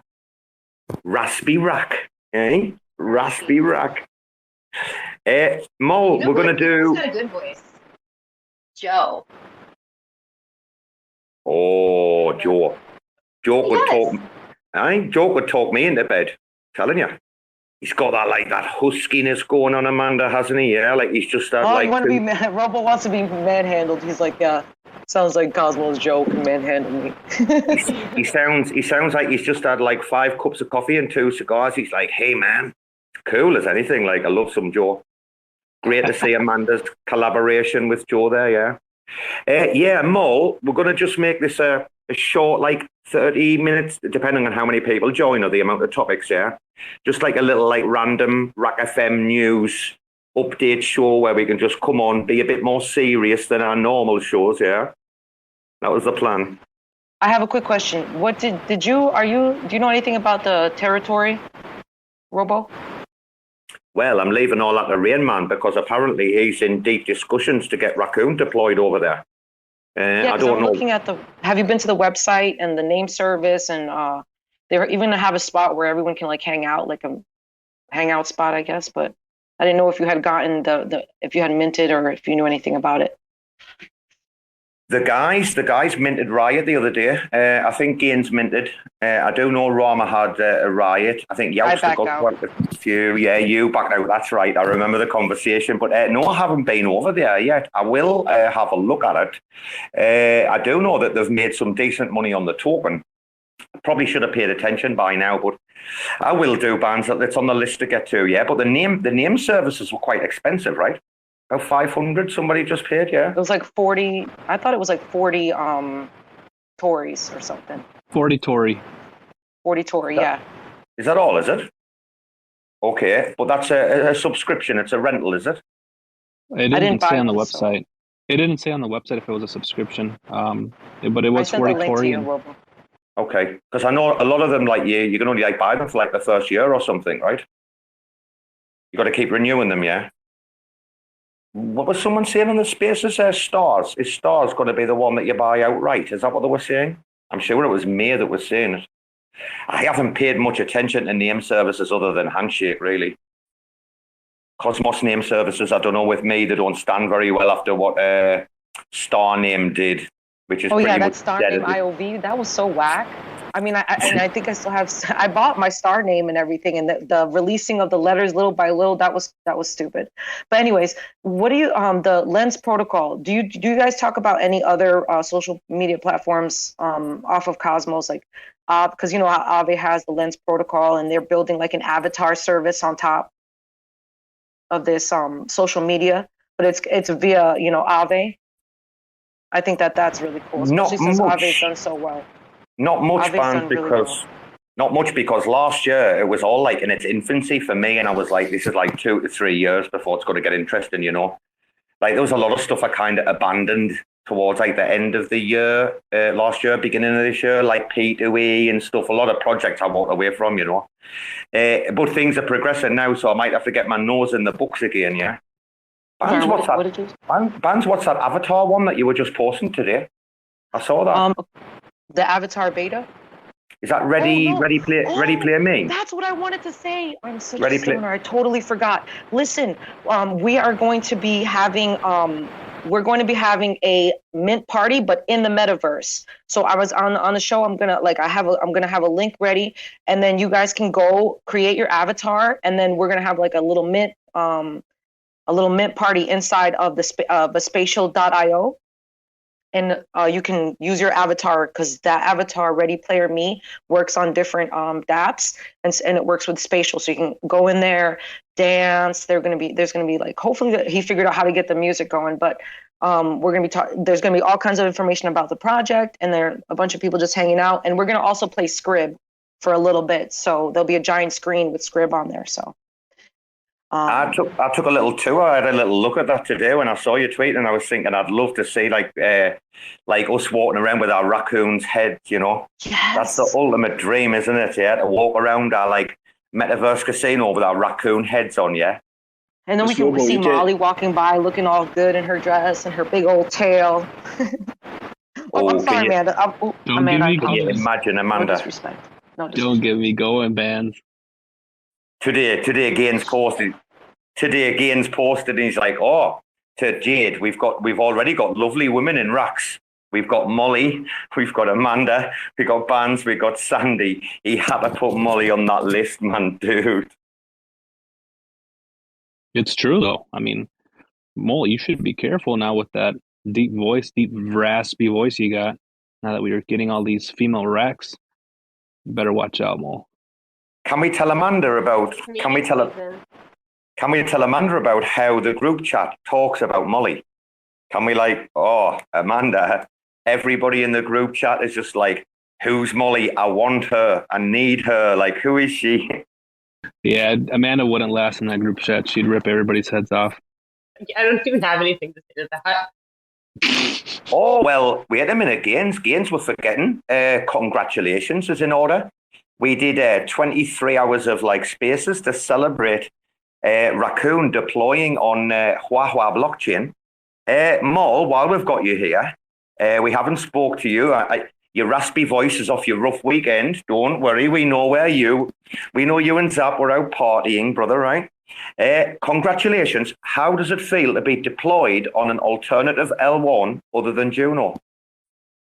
It was fun, man. I mean, it's pretty similar to Juno, so we've had a lot of fun deploying there. We weren't sure like how easy it was going to be, but it wasn't that hard. So I think we're just gonna deploy other stuff on Wawa, and we're for sure gonna go on other chains because if it's custom WASMs, it's just fun and easy. So. And Mo, am I right in thinking that we are getting a grant for the reserves, a Huahua grant? Do we have a figure yet? We don't have a figure yet, but I believe we're asking between 100 and 200 million Wawa. We're also in talk with some of the founders of the Wawa chain, and he's basically like coordinating with the team. I think we're gonna have some feedbacks. I think this week for sure, but that would be pretty useful. So far, we used a part of the current reserve on Juno to actually have a reserve for the dice on Wawa. But if we can have like a grant for this, that would ease for sure. And when are you expecting full gaming casino capabilities on Huahua? Because at the moment you're running the lottery and dice, correct? Yeah, I would say it's just a matter of reserve at this point. And there's a couple change to do in the contract. So I'd say max 2 weeks. So Mo, was having IBC the kicker? Is that the thing that was the number one draw to move to Huahua? Like if I said to you, like, why Huahua? Just pure like ease, facility of ease. But Cosm wasn't being there, right? Is that why you guys looked at it?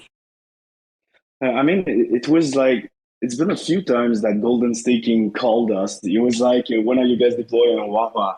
And we're like, I don't know. And then the first time he told us about that, we started looking into it and we noticed it's pretty much the same thing as Juno at the end of the day. So we just decided to go there because it's a meme chain, but I feel like people could deploy there because it's cheap to deploy there. It's similar to Juno, it's permissionless. So like we understand why there's an eye for Wawa because it's easy and fun, let's say so.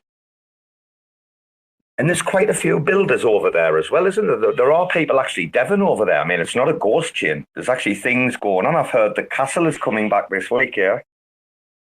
Yeah, and I think there's going to be, I think it's, there's another D app there. I don't remember. I think, was it Whitewell DeFi or something like that? I don't remember. But to be honest, just to give you an idea, when we deploy a contract on Juno, there's around 2,000 smart contract on chain. Whereas on Wawa, when we deployed our contract, there was like 40, 45 contracts. So it's still pretty young compared to Juno. I just actually noticed, yeah, they celebrated 10 million transactions a few days ago, yeah. Yeah, just curious to see, like, yeah, I'm pretty sure there's going to be a lot of people that are going to go there because I feel like they have grants for dev and it's permissionless. So it's just a matter of time, I think. Because it's cheap. When you want to send a transaction on Wawa, it's like 0 cents. Like it's not even 1 cent to interact with a contract, which is fun. Mo, I had a question to ask you from the other day, and I know RAC Bullet dropped in the Discord during the spaces. The GRAC event. So, guys, obviously, I did get rugged from Twitter, but the original one was a bit tongue-in-cheek, and it says sponsored by Raccoon.bet, which is obviously like the gamification platform that we've got. But right now, we have got a special event running that you can actually enter the lottery event with GRAC, which is what you gain from the platform. But the guys have also set up a mechanism now to buy that. You can actually purchase GRAC. And if you're an NFT holder, you're getting a discount, yeah. Mol, the GRAC that's being generated from this event, is that going to be burned as per the other GRAC that we've been burning? Yeah, basically when you enter the contract, like when we have special event that you go in with GRAC, it's automatically burned. So basically how it works is you're going to send your GRAC and then it's going to add your tickets. And then at the end of the transaction, when it passes, it burns the GRAC right away. So everything is done at the same time. What's the, can I ask you very quickly, do you have, well, even as of like yesterday, what's the figure of GRAC burned so far? Because it was well over like 5.5 million or something the last time I looked, right? It's increased, yeah. That's a very good question. I have no idea. I would say it's in the ballpark of 5 to 10 million so far, and I think we've issued maybe let's say 60 million that we issued of GRAC, and I think we've burned like between 5 to 10 million, something like that. Okay, and we're not having any issues at the moment. I think yesterday someone actually asked us it might have been in Jade's space, about things like exploits, etc. Is that right, Gain? Somebody yesterday queried us about like exploits in the code and stuff, right? And we were like, no, we haven't even blinked. You haven't had any issues, Maul, in any of this, like the minting or the burning of GRAC or any other contracts? No, everything's running smooth, yeah? I don't know. You talked about exploits. Like we haven't saw any exploits. Like I don't know. Just one of the guys. No. When we were in a spaces yesterday, it was one of the guys who was like, "Have you guys had any exploits?" And You know, they were drilling us yesterday, Gaines, right? We were in a difficult space, Mo. Yeah. Yes, it was just a bunch of like ETH people, Mo. We were just having a lot of fun with them though. And they were just giving us some shit and stuff, but they weren't being serious, right? I mean, they weren't being serious about the exploits and stuff. So No, they were asking about them. And we were like, of course not. Of course we haven't. But I'm saying to Mol, you've had no issues, Mol, right? And you're like, with any of your deployment, everything's run 100% smooth, like first time, every time, right? Yeah, I really don't want to jinx us so far, but just to give you an idea, like our code is not open source, so that's for sure help a bit with security. But to be entirely honest, when we look, I don't want to sound like I'm better than other people, but when we look at the codes that are open source on GitHub, that are on Juno, and we compare our code, you have no idea how many tests and simulations we do compared to what we see on GitHub. Like, I don't want to sound like better than anyone, but it's crazy the amount of tests that we have, like, and the checks that happen when you actually enter the contract. Like, just to give you an example, when you enter in the DICE, there's around like 25 to 30 tests that happen that make sure that the amount that's sent and the interaction that you're having is right. Whereas in some other contracts that we see on GitHub that are open source, sometimes it's like 2, 3, 5 checks, but us, like it's the DAO's money and stuff like that. So we just want to make sure that it's very safe. But still, like we never know like if something can happen, but like we try to do our best on this side. Gaines, you got anything to say to that? Just I want to, because that was real helpful for anyone listening. Wow, that was great to hear, Mo, for real. And it was just mainly they were just trying to FUD the project, right? Because obviously when you raid a space, you're going to get that kind of feedback from people. But I'm very, very happy to hear that. You guys are awesome. Yeah, I mean, I would be very proud to actually open source our contract, but you know the drill, man. We're going to open source a contract. People are just going to copy it and they're going to be like, oh, we're doing the same thing. But like the amount of tests that we do sometimes, even if we deploy kind of fast, we work a lot, but like the amount of tests that we do is like at the end of the day, people don't realize, you know, when you get on an interface to interact with a smart contract, let's say you go on any platform, let's say Juno Swap, you're going to see the interface. But at the end of the day, how it works is that anyone that has a computer can actually access the blockchain from a terminal, you know, like the black window that like the coder opens sometimes. Basically, anyone can interact with smart contracts on Juno or on any other chain by trying a bunch of stuff. So people just need to make sure that like there can be hacker that come not from your interface, but actually comes from another angle. And this angle needs to be covered. Well, on that note, guys, I've actually had a project tell me face to face that if the code was open source, they would use it. I've actually had another project and a conversation, a one-on-one, actually say that to me. Never mind. Mole, something I think is of great interest to me, maybe some others. We're applying for a grant to have the liquidity to fund the reserves. Would we have to do that to every L1 that we would move to or deploy upon? Would we have to be going to them every time? There's not another way to do it financially, is there? Yeah, I mean, there's other ways to do it. Like, for example, at first, how we saw it is like, because you know, when you open a lottery, when people play on the lottery, we're not taking the same amount of risk in comparison to the dice, for example. Because in the dice, if if you're pretty lucky and you have a nice streak, like the player is gonna get more money than the house. Whereas for the lottery, it's like less. It's almost no risk for us to generate that money, but it's less money. So one of the way to actually make it happen is to create a lottery, and then we accumulate a bit of money to build up a reserve, and that's it. But I mean, I think I feel like at the end of the day, if a chain are going to tell us we're going to give you like 50K, 100K for reserves to build your game on our chain, it's a no-brainer. We're going to go there because anyway, you understand. Of course, brother. It's just really nice to hear the words out of your mouth, isn't it, Gaines? Yeah. Mol, we all appreciate having any kind of time for you to address the community like this. It's very, very important to us and always has been, yeah. Yeah, and I always feel a bit like because you guys are talking about a bunch of stuff, and when I jump in the space, you guys change a bit the subject and get a bit more serious. So I don't want to break like the fun you guys are having. So sometimes I'm just like I don't know the word, but like I'm like, oh, maybe I shouldn't join because I don't want to like to break the mood there. Mole, this is RAC FM. This is now a serious show. This if people want the jokes and the laughter and the crumpet talk, then you go to For the Culture, right? When your man Gaines puts on like a 13-hour marathon all day spaces, right? That's where you go looking for this. RAC FM is going to have just a bit more of a serious tone. And we will be talking about Raccoon, like, at the beginning or whatever, give an overview of where we're at in regards to like some data, some numbers, whatever, the charts, etc. But we haven't talked about Raccoon Mall until you came in. So it's RAC FM, and you were not in the conversation until you joined us, buddy. But yeah, Gaines, are we still in a bit of a daydream? I think it was only yesterday morning I woke up and we were deployed on Huahua.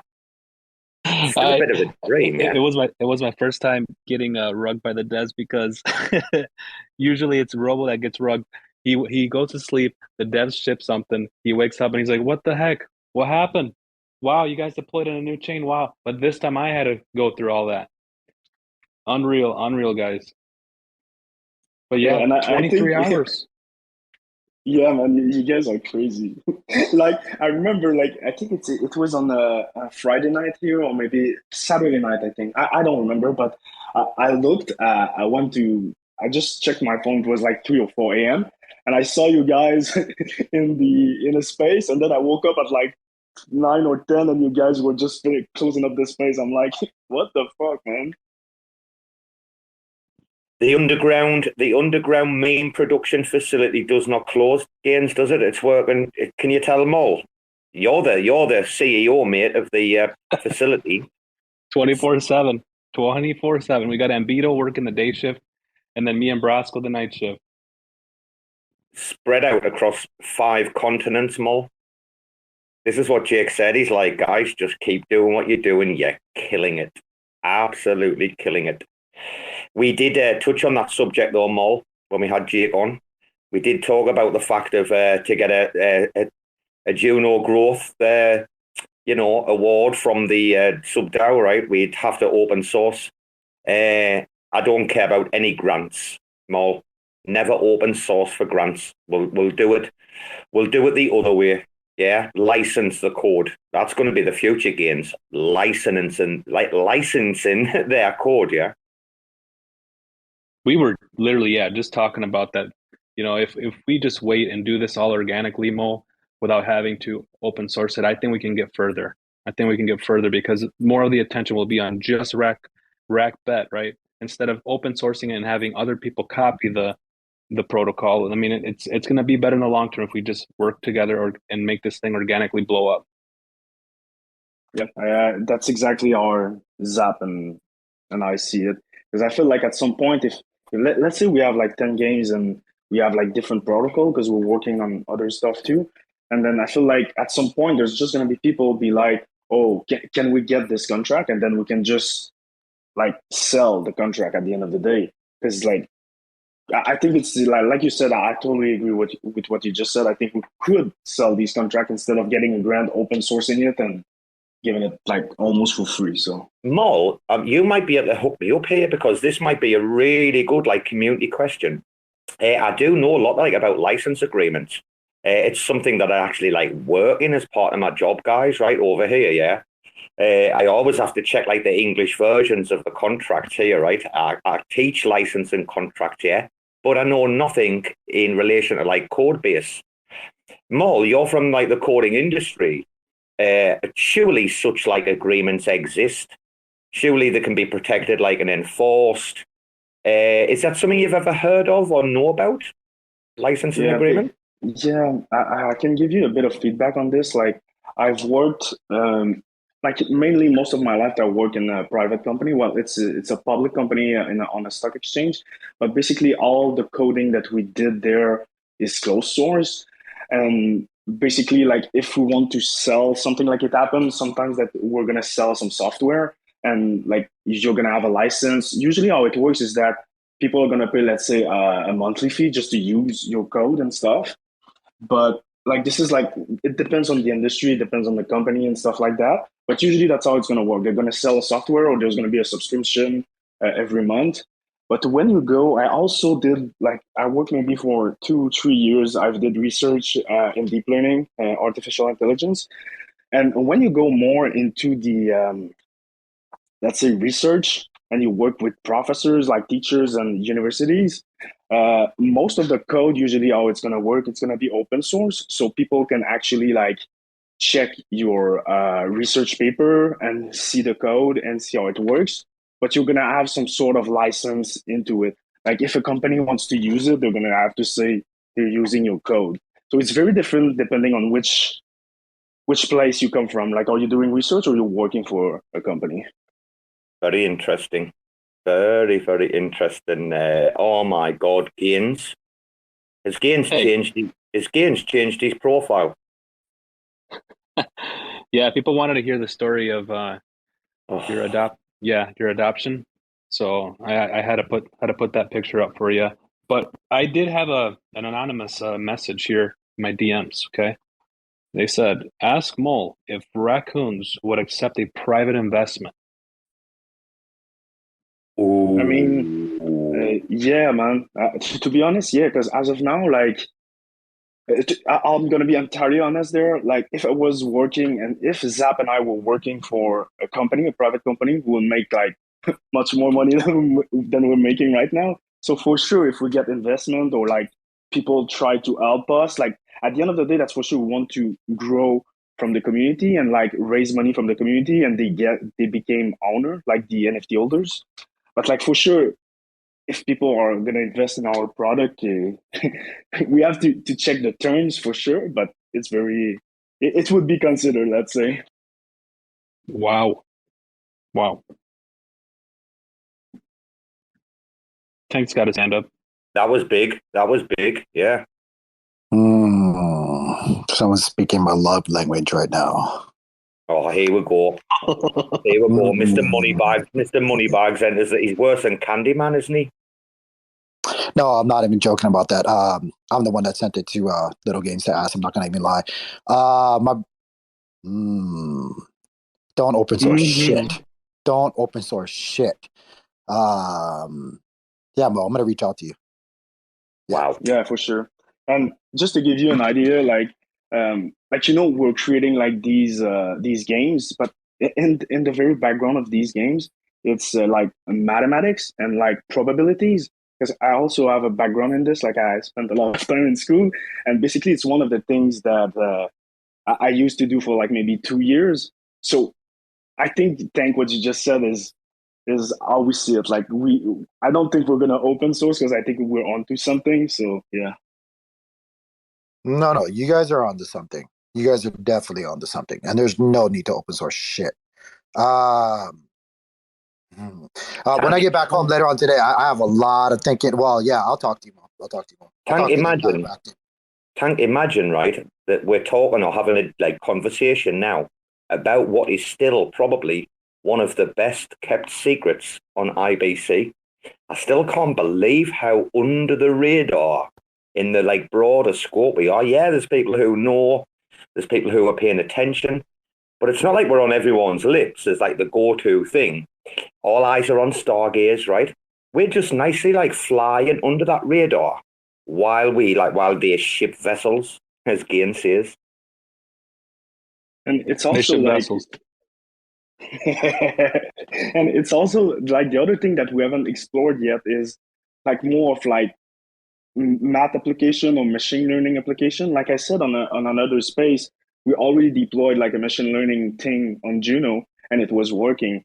So I feel we're just on the tip of the iceberg. When we are able to release everything we want to release, I think, yeah, I don't think it's worth open sourcing what we're doing. We're sitting on a gold mine, Bolt. You're sitting on a gold mine. Oh my God. Robo, you there? Just checking in with Robo. Could have got. Yeah. Sorry, Mol was just explaining that. I just caught the first 10 seconds of what he said. I got rugged. I'm back. Well, I don't know if Mol, you want to repeat because you did get rugged. No, I was just saying that we're exploring other stuff than games because it would be a dream of mine and Zapdos actually deploy other math or financial stuff. So yeah, at some point we'll be able to explore more. But Mol, isn't the whole ethos been around that you want to ease the accessibility to AI in the cosmos? Wasn't that the overall dream? Or isn't this what that's what I bought in for? I bought in for the AI, me. That's where my eyes are, yeah. Yeah, and I can confirm that it's not that hard to make it happen. Robo, sorry, there was a little bit of feedback there. You're good now. Dude, AI as a service, that's where it's at, man. People are worried about the utility for the RAC coin and stuff like that, man. Buying into the organisation, my friend. By the way, Gaines, can I say, your man Shroot, he's doing his first spaces with you this week. It's his first one as co-host. Shroot, your boss was talking about you earlier. He's jumped up. I just want to say hello there, Mol, while he's here. Hello, Shroot. Oh, he's giving us a silent treatment, Gaines, is he? Yeah, he's having connection issues maybe. But you are echoing everybody whenever you unmute. So I think Mol was trying to finish up. I'll leave. I think Mol was trying to finish up his response about AI. True, are you there? Robo's coming back. He's having issues with his mic, so we'll just wait till he comes back. We can continue with the shit talking. I always feel like we go very serious when I speak. What happened to you, Molo? You sound a little different. You got sick? You got a cold coming along, or what? Yeah, man.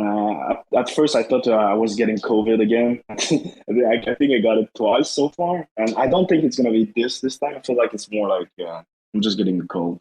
It's in the throat. I feel it's itchy. Ooh. Are you back with us, Robo? Or are you still having issues? I'm hopefully back. I closed the app. I exited. I'll change the headset if I need to. Gaines, any feedback? Let's see. Unmute. Testing. No feedback. Oh, look who's dropped in the chat. Mr. I don't open my bonds because I am better than the plebs. I don't open my barn either. That's not what your husband said on Saturday. Listen, I opened one barn. I still have another one. Finn, apparently, he's got 5, hasn't he? 5 barns. I'd love to see this.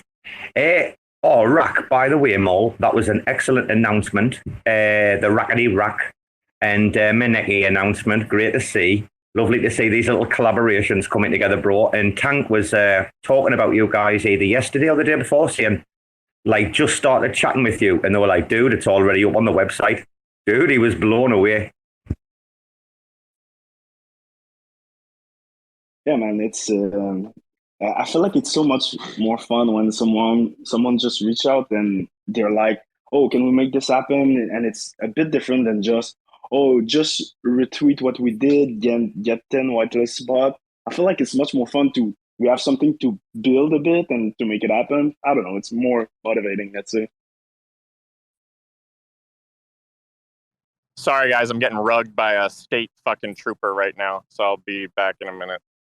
Oh, he hasn't got those state trooper dudes on his case, has he? Oh, no. Oh. I hope he didn't get, a cell phone ticket or something. That stinks. I hope it doesn't happen. Where do they hire those state troopers? The right plebs, aren't they? Yeah. Listen, around here, the state troopers, they're intense, man. They'll, one little thing that they're bored as hell. They just want to pull you over. It's sad. And they're not nice. They are not nice at all. Hey, just a heads up, Robo. You're still having that weird echoing going on. Maybe try switching headsets. But when B-Bands was talking, you could hear you a little bit in the beginning. I think it's you, Gaines, because I don't hear it. Really? I don't hear it either. Yeah. Try muting. Well, he's muted right now. Wait a minute. Hey, so Gaines trying to rug people, is he? Trying to rug me, is he? No. Gaines, come on. No. With all seriousness, I don't hear any feedback. Okay, I'll leave and come back. True. Might be just me. So, guys, while Gaines is going to come back, I know Tank's here. I don't know if he can speak or not. Tank, Jacob, is he? I don't know if you've caught up on it yet. Has he give like Sif Chain like the final kind of in public? This is it. Sort the shit out, or I'm going to zombie your chain. Is this like Jacob's final call for Sif Chain? Yeah. I don't know. I don't actually officially know, but it damn sure should be like fuck. It should be for everybody, man. I've been calling that shit out for a long time. It's such bullshit. He's put about, I think he's put about 8 or 9 pull requests in just this afternoon.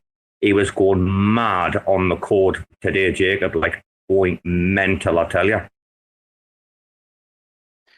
Yeah, it's and you know, in all respect, he should. Like, to be honest, I've been not just I put out the video, man, and I was talking a lot of shit. I'm not even gonna lie, I was talking a lot of shit. The one time I will openly admit I was trying to create some fucking FUD. Like, people should be fear, uncertain, and doubtful about what the fuck's going on over there, and like exiting as fast as they can, if they even could. Back when I put out that video, but I just thought, again, I'll just say, dude, like, I just think if this isn't the greatest example of like why people need to open up their eyes and ears and like really understand where we are in the position of things for the cosmos. And I'm not saying this is like in general everything, but at the same time, I am saying this is in generally everything.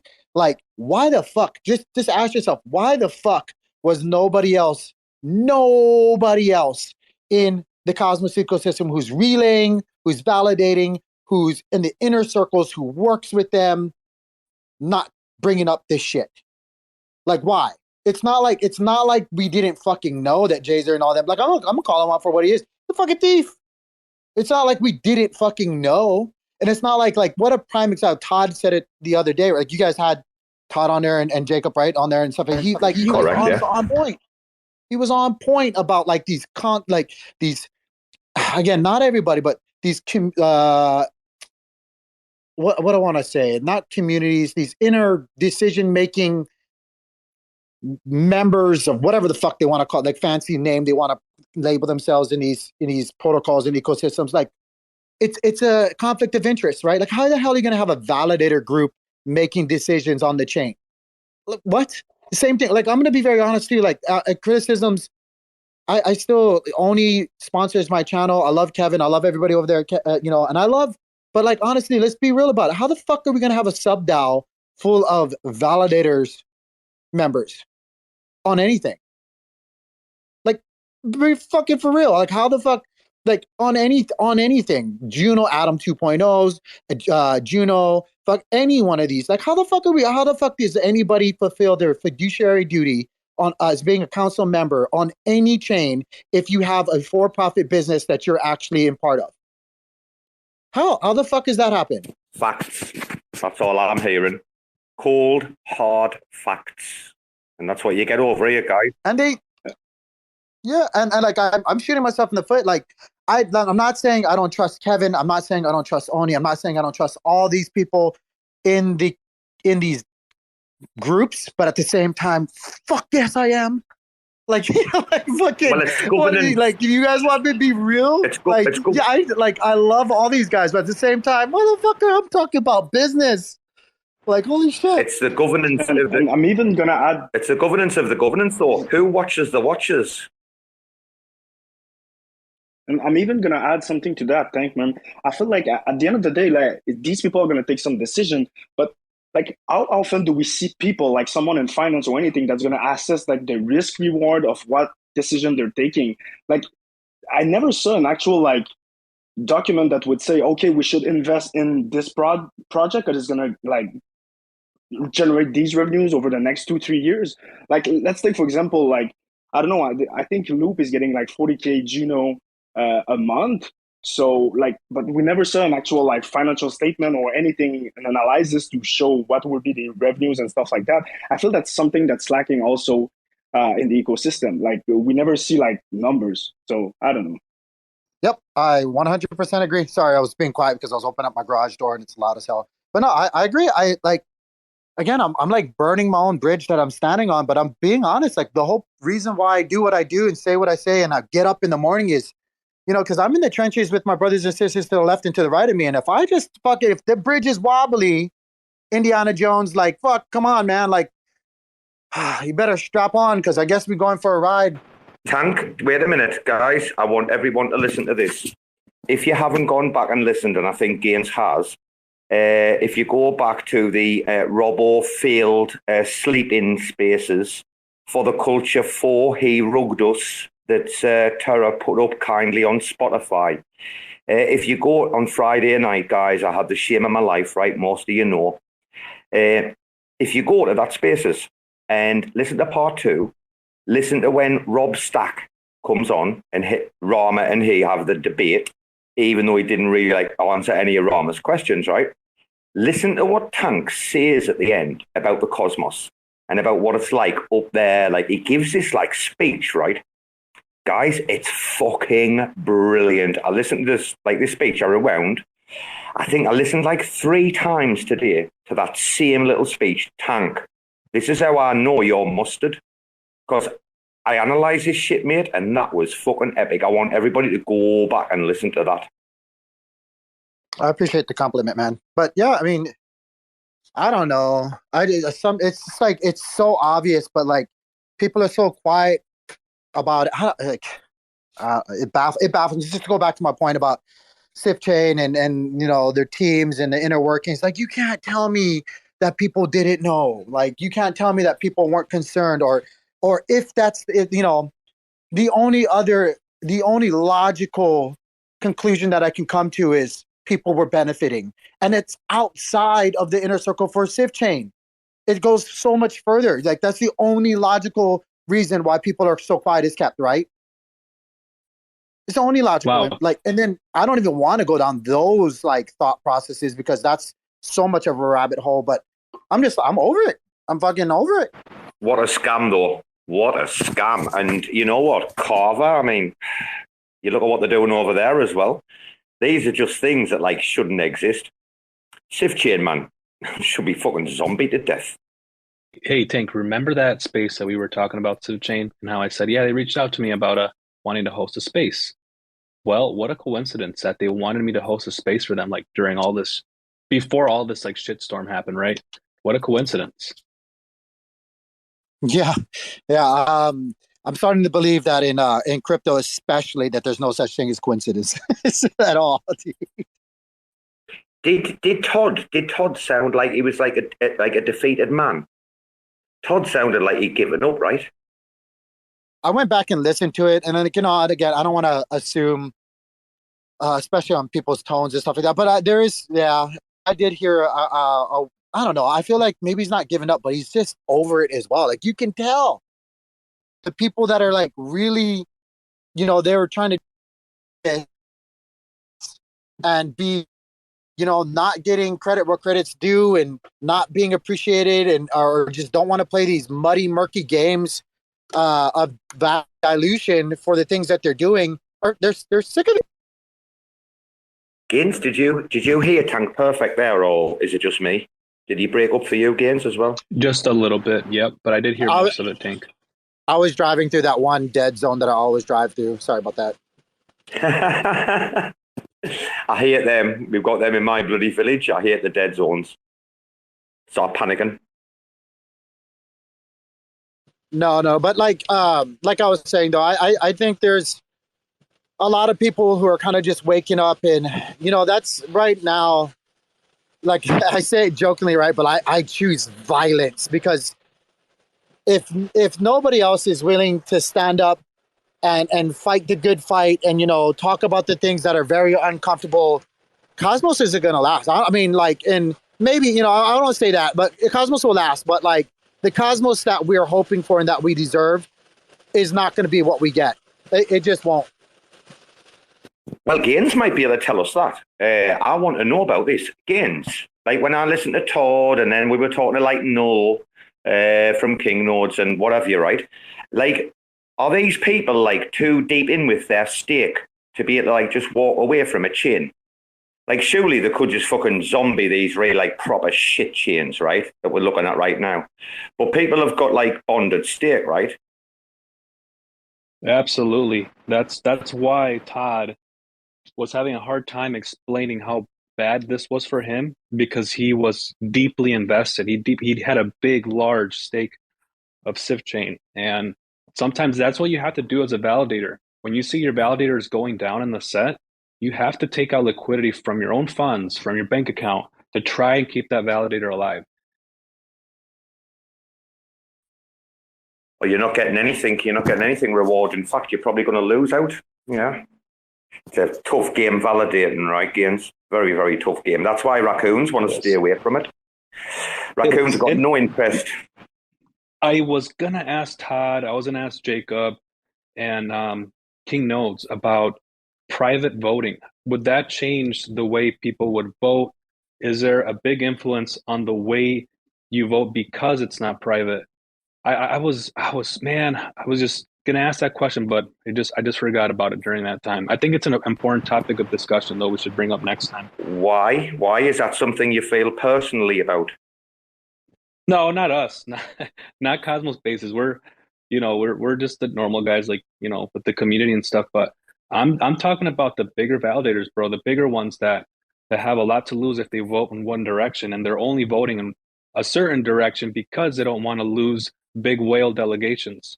See what I'm saying, or not making sense here? And I feel like what you just said exactly what you're saying. Yeah, man. I feel like because it's all about politics too, man. I feel like if you're saying the wrong thing, you're gonna lose some delegation. Like validator is like a politician role almost on Twitter. I don't know, man. It's if it's going to be like entirely private, pretty sure it would be different. Maybe I'm wrong, but pretty sure it would be different. Yeah, but honestly, I agree with everything you guys are saying, but this is, kind of why in a lot of things I do. I mean, 'cause when you're in business, right, like you got to understand it. It's always going to be political. You have to, that's what we've always preached. You have to understand who you're delegating with. You got to align with them on not just like as a service provider and like, because I can say like, Comcast, like, or AT&T or whatever example for my internet provider, they do great for X, Y, and B reasons, and they suck for X, Y, and B reasons. But if they open their mouth, right, like then whatever political or whatever situational topic comes up, and however they side could like totally skew me. And I could go down to a second rate service provider in service discussion wise. But if they align with me like morally and personally, like I'll support them. I think it's a double-edged sword when it comes to validating, and it's kind of like I guess like it's hard for me to kind of feel entirely bad because like if you knew that while you were getting into the game, like that's what I was saying. Like we need to be real about where we're standing in the cosmos. This is a proof of stake, highly governed ecosystem where all the weight is political, like a governance, anything where you have any kind of like process of voting is going to be a double-edged sword. And like it's just weird to me where people are like, whatever with validators and stuff like that. Like that was the name of the game when you got in it. You knew it. You should just, in my humble opinion, I think you should never be fearful of losing delegators. You should just, if you are a true actor in the space, you should say what you say, feel how you feel, back what you back, and people are either going to, it's the name of the game. They're gonna walk away, and then other people are gonna gravitate towards you. I, for one, will gravitate towards a validator who speaks their mind. Like I don't care how much bull in a China shop it might seem like. Wreck that fucking China shop and speak what's on your mind because I want to hear that. Robo, if you could, I would love to hear Block Hunter's opinion on privacy voting. I would love to hear it if they're available. If not, it's cool. They're buddies of mine, so it'd be cool to hear their opinion. I invited them earlier, dude. Yeah, I invited them earlier. Okay, fair enough. Thanks. Just wondering. But it's a tough life. While they might be coming up, I wonder if Amanda, you guys run a validator, the Angel Alliance, right? Yeah. Have you guys been plain sailing, or have you had to have a lot of issues? Maybe she can't speak. Is that right, Games? They run a validator, don't they? The Angel Alliance? Mm-hmm. Yeah, but I'm not sure if Amanda's available to speak. It's all right. On how many chains? How many chains are there on? Do you know? Actually, I don't know the exact number. I know that they have one on Juno and they have one on Terra, if I'm not mistaken, right, Amanda? Yeah, so it's not the Angel Alliance, it's Angel Protocol, and we have 3 right now. Terra, Kuji, and Juno. Kuji's a good bet. Kuji, I love those guys. Love them. But we're looking to expand, and of course, like we want our Juno one to get into the active set soon. But yeah, as you guys know, it's difficult. Plug it in. We're gonna have to push, Amanda. Yeah, we're gonna have to push. Amanda. Yeah, we're gonna have to push, aren't we, guys? Our community's gonna have to push to get them in the active set. That's mission. We had a massive discussion just a week ago, actually, on Halloween with Kevin from Oni and Tendermint Timmy. So we had like a whole discussion because apparently the community was like they didn't love, supposedly the quote unquote community didn't love that we had 100% commission. So, I mean, but no one seemed to say otherwise. But you can put, the thing about that is you can put a portion. This is what I don't understand. You should always have your delegations like spread out. But what's to say, like if you've got a healthy stack, you can't have like 10, 15, 18%, 20% even maybe with Angel. Like, isn't that the idea behind it, is that you don't allocate your full stack, but you do put something in that's going to make you feel like wake up on a morning and go, I'm doing something like decent for the world. Well, yeah, exactly. I mean, if you want somebody with a 2% commission or 5 or whatever, then choose them. If you want something different and you know you want to like give to charity without losing your principal, then stick with us. You know, I mean, I feel like that's the benefit of having options. You know, and if we only accept validators that have certain criteria, then like I don't know, it just seems pointless. Like we need the diversity. Rama could probably get you in the active set in Hua with 2 tweets and 100 books. I was texting the Chihuahua people a couple weeks ago about did they get on mainnet yet? Or am I thinking correctly about them? Is their chain active right now? Amanda, we've just deployed. Raccoon.bet's just deployed on Hua. Okay, so they are. They're still working. They're still working, yes. Okay, gotcha. Yeah, no, I heard the RAC news. Congrats. Yeah, we're talking to them too. So I don't know. We'll see. It would be nice to see you validating on more chains. Gains, Cosmos Spaces, are you guys up to what, 6 right now with your bare metal? Yeah. We have actually we have 8, but if you account of the Atom validator that's in the inactive set, then technically like 7 that are active. So we just need to get you back. It's only Atom you're concerned about, yeah? You're quite okay in the others, yeah? Yeah, but at the same time, I'm not super concerned because, if we don't make it on Atom, if we don't get the foundation delegation, then we just look somewhere else, another chain that we were really interested in, but because we were tied up with the resources, it didn't make it happen. So not super worried about it, bro. I'm still a bit salty about where those delegations went. I'm still salty the fact that they went to the Lunar Sea DAO validator. I'm still salty over that, but Tank's got his hand up, and it's a RAC FM. We're professional. I gotta walk me through this because I got a dumb thought, and it might be really, really stupid, but I love saying stupid stuff. But with Angel Protocol and the 100% like issue and stuff like that, like I'm just thinking as I'm driving through this freaking thunderstorm or this stupid pour down, whatever this is. Why couldn't we as a Juno community or put up a request, a proposal to take some of the community funds and support a validator, who does charity work, 100, like, it's 100%, but we put like stipulations in there to where a portion, like if they're going to use that and we'll support them to stay in the active set indefinitely.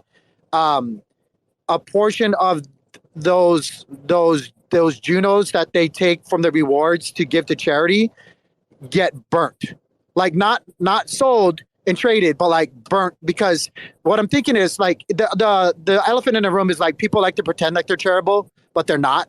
Like the vast majority of people, like, and that's why charities have a hard fucking time, you know, like with the vast majority of retail people, like not so much with like big money and stuff like that, because they could always use it as tax write-offs. But like the average person, they're out there trying to stake to earn a yield or reward on their stake. And so like, they're not going to want to give up, like, to be very honest with you, they don't even want to give up like a sliver of it. They're trying to maximize it entirely, which I don't blame them. But let's just say like, so if a Juno holder wanted to long-term think about it, the idea is, right, like, well, let's increase and try to hyper put Juno on a hyper track to be more scarce. And so why not give portion of Juno to go to 100% validator that's doing charitable work, and then Juno can say, oh yeah, we support charities because this is what we support as a community, with this validator. But then the validator takes, like, let's just say even something stupid, right? It's like just 95% of the rewards goes to the charity of whatever they choose, but 5% of those rewards per the agreement gets sent to a burn address. So it reduces the supply of Juno.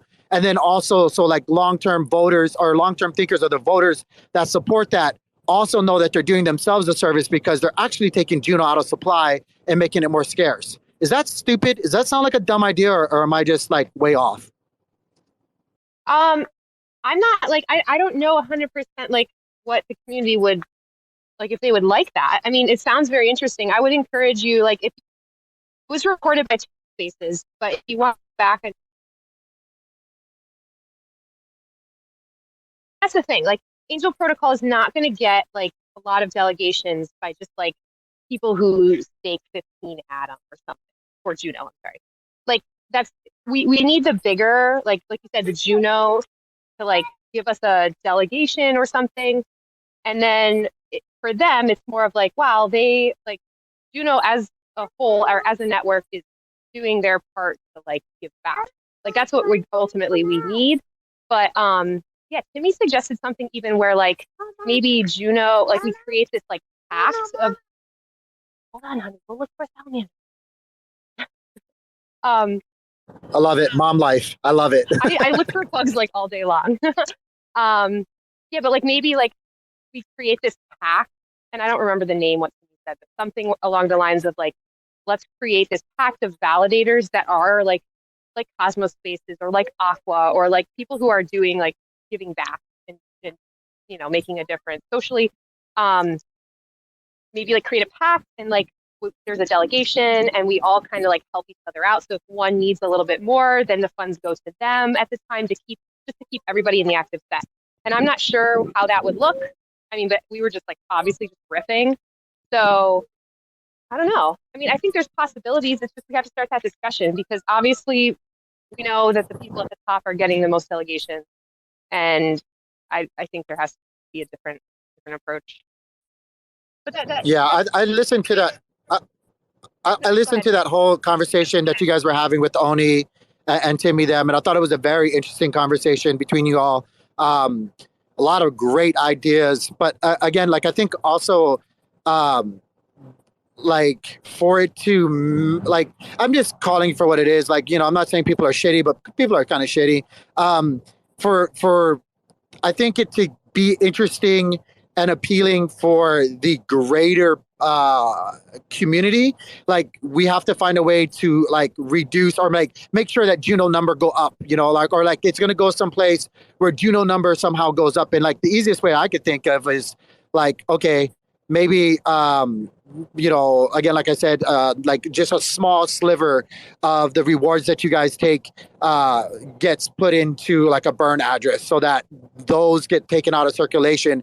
But the vast majority of it still gets put into a charitable organization. And then we lock down the social like sentiment, like, we feel like good guys, we can paint that picture. We can say Juno is that kind of supportive entity. Everybody feels good about it. And then also everybody that's, you know, still like true DJs and want number go up, that little satisfaction or that little nugget gets or itch gets scratched as well. So yeah, I agree. I want to discuss that further for sure. Well, that's it. That's precise. I mean, that's a really neat idea because yeah, it would make. I mean, that's the problem, right? You end up having these rewards, and like people would say, well, what is Angel Protocol's validator actually doing? They're just funding charity, and then all the rewards and everything. Like it's basically just like opting out of the ecosystem. Like nothing. You're not bringing anything back, and I get that. Like it's just another option for people, but we're like obviously welcome to explore other ways. We've even considered going down to 20% if the community actually wants that. Like that's what we were definitely willing to do that. What am I looking for? No. Yeah, no, I agree. You know, and it's really interesting, especially when we come back to Juno and the conversations. Like for me recently, it's been about like I'm like super hyper focused on like making an actual use case or like more transactions that figure out a way to like ultimately not just like swap or, you know, wash transactions between like, oh, I took Juno and then I swapped it for USDC or whatever it was. Like I'm trying to figure out ways to get rid of Juno. I'm trying to figure out ways for all these protocols to like get rid of it. Like, right. Guys, right now, RAC is like the only thing that really does that. In my humble opinion, you can see it in the transactions. Tank breaking news. We've got to stop this for breaking news now. U.S. attorney announces 3.36 billion cryptocurrency seizure in connection with Silk Road. In November 2021, law enforcement seized over 50,676 Bitcoin hidden in devices in defendant James Zong's home. Zong has now pled guilty to unlawfully obtaining that Bitcoin from the Silk Road dark web in 2012. That is fucking size. That like 3.36 billion in crypto. Wow. I'm sorry, but I always see these kind of fucking news articles coming out when shit is like going crazy in crypto. Like, I don't know why it always tends to happen. Like the Mount Gox bullshit keeps popping up when Bitcoin's like, no. Are we tanked? Are we tanked or not? The market has the market tanked on the news or not? No. Not sure. You're right about the Mount Gox, though. This keeps coming out all the time, right? As soon as they want a little bit of food, you know what? It always seems whenever like a tether has a bit of heat, the Mount Gox fucking story with the Bitcoin gonna dump comes out straight away. What a scam, man! The press is, but no, dude, that came out on the wire. That's just popped out on the wire on DB. Lots of Bitcoin. Imagine if they auctioned that, man. I don't even know what other coins because it says cryptocurrency, but not just. No, that's a Bitcoin. Yeah, all Bitcoin, right? I did have a quick idea for Amanda for Angel Alliance or Angel Protocol, but I'm not sure if this has already happened. Why not contact some of these like larger dexes or platforms where people are always visiting every day, and just have like a little tiny like widget, right, where you can announce like you're taking tokens to be able to stake there on your validator. So people just click on it and boom, they go directly to Kepler where they can stake the Juno or Kuji or Terra. Yeah. I mean, those are, I can't announce them right now because they're still like, we're still working in a lot of partnerships and like deals right now, but we have like some multiple like major integrations coming out before the end of December. So like, that's exactly where like Angel Protocol needs, like we need the bigger entities like the dexes and the wallet to have that button that like round up for charity or donate or stake with whatever. So, but yeah, I've got a lot of them in the works already. So I'm super excited. I can't talk about a lot of them yet. Cool. A conspiracy of silence speaks louder than words. We don't forget that on this show, James, right? What about your man, Shroot? What about your man? I gotta pop. I'm going to B-Band's chat. Spaces. Love you guys. Bye. I gotta take care, darling. Bye, Amanda. Hello, Shroot. Hello, darling. I told him when he was done. I said election day, I'm gonna fucking defund your ass. I was just kidding, but that's what I should have said to him. Were you getting some shit? What happened? Were you getting some shit? I got a fix-it ticket for a license plate. Who knows how long, but I don't know. He followed me for a long ass time, so he finally turned the lights on and get fix-it ticket. So basically, I just go and tell them that I took off my license plate cover within like 14 days, and I don't get fined. What is $250? Plebs. Some plebs, aren't they, just fucking... Do you know what? They're just extracting value. Because these fines and stuff, like, go back to their, like, funding, right? They've got quotas to fill, right? Plebs. Doesn't it work that way, Gaines? Oh, he's reconnecting. Gaines, does it work that way in America? In England? In England? I was going to say, it's really funny, Robo, about most of these, and again, I actually support the police. I'm a big supporter of police and stuff like that. But the way that they go about putting out quotas and giving out stupid bullshit tickets like that, like the amount that the tickets for and the time that they waste resource wise actually keeps putting them in the negative whenever they're doing dumb shit like that. Like they do it because they want to like fuck with people and kind of like, put that tax or put that pressure on them. That's all that is. But like they actually don't actually go into the positive most of the time. Because you think about it, they got to pay Sally that sits behind the fucking counter at whatever courthouse that you go or the registry to show them that you fucking did whatever you're doing when blah, blah, blah, blah, blah. It's just fucking dumb. All that shit is dumb, bro. I'm sorry you had to do that. And but it's state funding as well, isn't it? The state troopers are state funding, right? It's not federal funding, yeah? Yeah, I was a state trooper on the highway. I was driving back from my lady friends this morning. So, yeah. England is terrible for this, guys. We are split into constabularies. They are huge, like, areas, right, of the police, yeah? Where there might be, like, several counties, like, within one, like, constabulary, right? The massive areas, yeah? Anyway, they are basically, like, many years ago, this was like, as the recession was really kicking in, they made a lot of changes. All of these different areas are, like, responsible for a certain amount of their own funding. And therefore, all of the, like, officers and stuff, like, obviously, the speeding tickets, guys, is the easiest one, the speed traps. Speed traps are all over England, man. On these little side streets or where there are no people, like, come over the lights, like, and they might be going a bit fast to get through the light. Proper shit setups all over the fucking place, right? It's an absolute joke, yeah? And again, thumbs down, exactly. And dude, it's because, like, they don't get, like, a huge chunk of funding, their own funding, like, from the government. It's quite a high amount that they have to generate themselves. And they do it by just being able to try to fine anyone for anything. It's a plebtastic move. Long-term future, it's not sustainable, is it? It's not sustainable to alienate your population like that when the police should be the good guys, yeah? Yeah, it's crazy. And like I said, it was like when he pulled me over, he's like, "Do you know why I pulled you over?" I was like, "Nope." And he's like, "Your license plate is tinted." And I was like, "No, it's fucking not."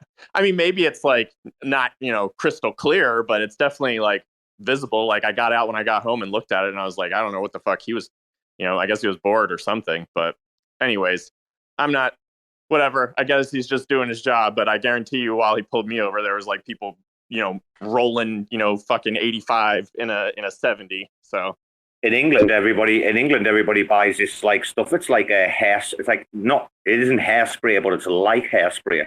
And they spray it over their license plate, and then the cameras can't catch them.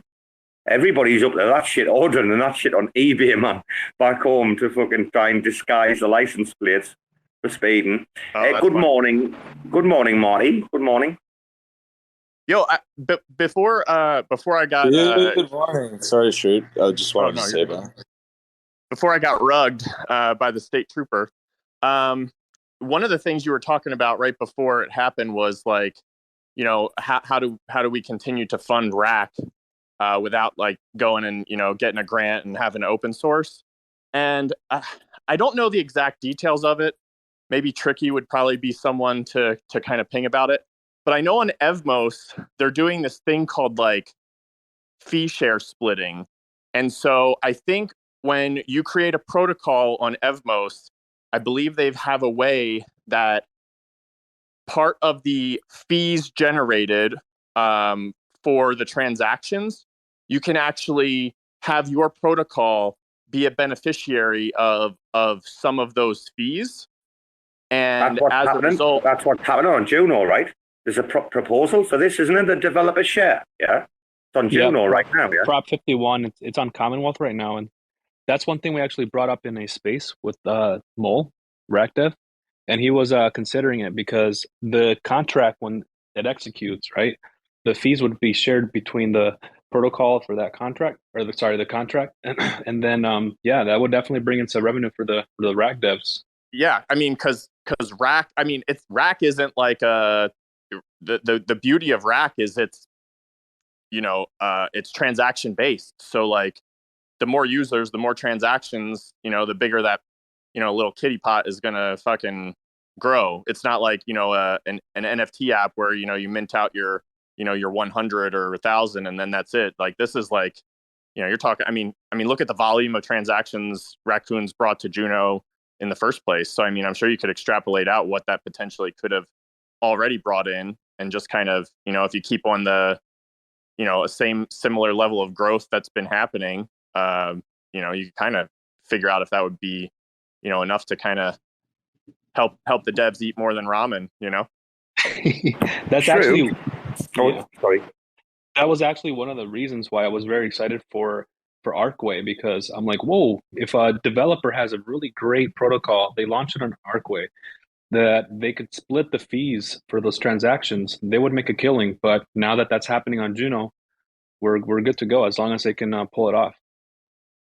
Yeah, no, I mean that's how you maintain, and then that again, the fact that the more games that you put on there and the more transactions that happen, like you're talking like you'll have exponential growth as far as fees collected from transactions. So that seems like the best bet. Again, we'd probably have to run some numbers to see like comparatively like what kind of revenue would you expect to gain from that, because obviously transaction fees are piddlywinks anyway, but if you're talking thousands and thousands of transactions, maybe it ends up being something that makes it somewhat sustainable. Go ahead, Robo. Jumped in there a little bit. No, mate, I was just looking. Golden Ratios just replied, so mate, I was just over there. I did want to ask Shroot and obviously Marty, because I know they'll have been sleeping when loads of shit's been going down. Obviously, they've woke up to CZ, SBF. I've been on this show, guys, now for 2.5 hours, so I've been out the game a little bit. I'm going to have a quick look. Shroot, have you woke up to a shitstorm this morning? With respect to what? The little rift going on between those boys? The little rift. I like, that's the best description that we've heard on this show today. Because, Shroot, we started very seriously. We tried to have a bit of macro. We're talking about the Facebook jobs. We're trying to be serious. And then it descended into a typical space like gains, right? Shroot's like, that little spat. Yeah, I don't know. It just seems like, which is crazy. So I unfortunately had a portion of funds in VGX or in Voyager. And so if this shit is true, like, is all of my shit about to be sold to another fucking centralized exchange that's going to rug me too? Like, do I go for the 4 for 4? Because I hit Luna, I hit Celsius, I hit Voyager, and now if Voyager buys, or if VGX, or Jesus Christ, if FTX buys Voyager, which they had the best bid for him, so now I'm going to get, I'm going to hit the what do they call it in racing when you hit the 4, the perfecta? Ouch. I think it's no. I don't think he has anything to worry about. I honestly believe that any impact on FTX at the minute is just like the opinions on it's overextended. I really can't see it. I mean, it's all about why is he going to put like 6 months of sell pressure on? Is he just wanting to like squeeze Alameda as much as possible? I don't know. There's a lot of psyops going on, right? Yeah, what I read is that I guess they're aware that they're leveraged up using the FTT token, and then so they're trying to, I guess, dump it to make them, I guess, liquidate them on certain positions. I don't know. And then those weird tweets that came we've out. got we've got three avenues of conversation that we've had, right? One of them was the Africa, right? One of them was the both companies are vying to be number one in Africa. Binance were there that little bit earlier, and then lately FTX have really stepped it up. We think, we talked about it earlier, that CZ's nose might be a little bit out of place because of the Africa attack that went big on recently. Then there was also the talk about the political affiliation, being Biden's second biggest donor for the 2020, and what he's doing now. And then there was the situation with Gaines. What was the third one? I'm forgetting here. There was a third issue, right now. Or Sam's been trying to line up regulations that would favour him, and that's the biggest talking point, isn't it? Couldn't believe I forgot that for a second. He made a pretty nasty tweet to CZ when he was talking about the regulation stuff and all that swirl that was going on, and he was I think he said something along the lines of is he even allowed to enter the U.S. or something like that? I don't know. It was pretty rude. It was. This. I think people don't realize how deep this rift might actually go, considering that he's one of them that helped fund Sam back in the day, right? Yeah, and it's funny, like you said, he held it for so long, and now he's deciding to ditch it. But the thing is it's so funny because it is crypto. Just if they are fine, then just fucking have a dashboard with all your wallets on it with whatever's hanging out in cold storage and shut everyone up. It's fucking easy to do. Did you see Larry doxed all the Alameda wallets today? I posted. I'll put it in the nest shortly. But yeah, Larry, if anybody knows who I'm talking about, Lanky Larry, he doxed all of the Alameda research wallets in one go, and then Etherscan acted on it straight away and started identifying the wallets in record time. Shoot, I was watching this unfold today. It was crazy, dude. Yeah, that's awesome. I'll have to check it out. Yeah, like I said, I just got home, so I haven't done my morning download of what all the happenings were overnight. Actually, this was something I wanted to do, guys, because I want to hear from Marty quickly, before we end. This is something I want to do, is just give some shout outs though to some of the accounts. I presume most of you are following most of the big accounts, yeah. But there's some if you for this issue we're talking about right now, is it Autism Capital? They shit out, but Hasker, the wolf man, yeah. Hasker's always got an opinion on it. Kobe's been losing his mind. I'm guessing he had a bit of chunk of money on FTX at the time. And I don't know what's happening about that, but he seemed to be really pissed off earlier.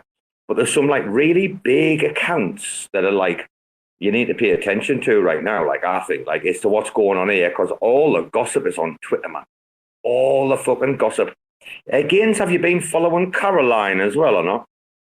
Caroline's just determined to liquidate the shorts. You're not following Caroline from there, no? Caroline, no. All right, okay, dude. This is something that everyone that sometimes, and Mia talked about this before. Some people IBC people, they're a bit insulated within the IBC. I know you're not, but Mia was talking about it. We always need to pay attention to what's happening, dude, don't we? Elsewhere, yeah. It is true. We shouldn't just stay in our little bubble. I do follow other accounts outside of Cosmos. I don't just follow Cosmo folks. So Caroline's the one that came out and called out the balance sheet, right? I'm posting it in the nest now, guys. So, Gaines, did you see the tweet from this morning when I woke up and I shared Dylan Leclerc's tweet, right, from a few days ago that started the ship with a balance sheet, yeah? You caught that this morning, right? I think I did, Robo. I'm sure it was you that asked me this morning, just when I woke up. I was like, did you see Dylan's tweet? And yeah, I'm sure it was a couple of years, but no, and I shared it, right? So that's how it all started, a few days ago. But people have been like calling into like question for a long while just how like illiquid Alameda's like assets are and what their positions are on these like collateralized loans that they've got against like their FDT. I fucking hate Sam, not SBF, right? Sam, your man, Trabaco. Oh, guys, this is a reference to a previous space. If anyone was there, Brasco's laughing. Brasco knows the space I'm talking about, probably.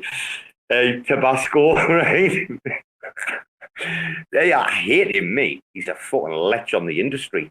I'm also hearing some like 3AC shit that like there's a little bit of a revenge mission going on because they fucking liquidated the shit out of them as well. There's loads of spicy drama, man, gains. It's fucking mad, isn't it? It's crazy. It's crazy. That balance sheet is wrecked. They basically were, what do they say? What's this term? Something naked. Running naked? No. No, the emperor has no clothes. The emperor has no clothes, right? Mm-hmm. Isn't it? You know the famous story about the emperor that has no clothes. It's a great tale, that like. You know what? Every country I've been in, they've got a related tale that's the same in their own language. It's mad. That's a good story that's like told to kids all over the world. We'll see. Your man Tabasco, I mean, it's all about how deep their relationship is, isn't it? But apparently Sam's sitting on some nice reserves. So the bank's open, guys. There's no bank run, man.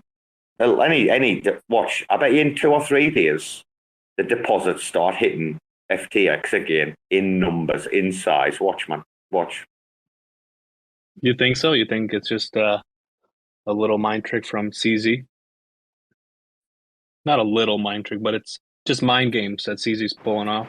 No, he's having a go. But at the end of the day, like FTX, I mean, what is their level of exposure with like Alameda? Like to what level, to what degree will it have to go to? Sam's sitting on proper money now, man. He'll throw him under the bus, no problem. Take a look at this pinned tweet up here in the nest. It says, for those that are confused about FTX and FTT, it's a printing machine, man. Of course it is. It's all it ever bloody has been, man. Right, it's Sam. Sam's terrible, man. Did you see him on that podcast he did with Bankless and Eric when they were going at each other? And Sam, like, his head was like jittering, like, he's fucking weird, dude. Weird, I'm telling you.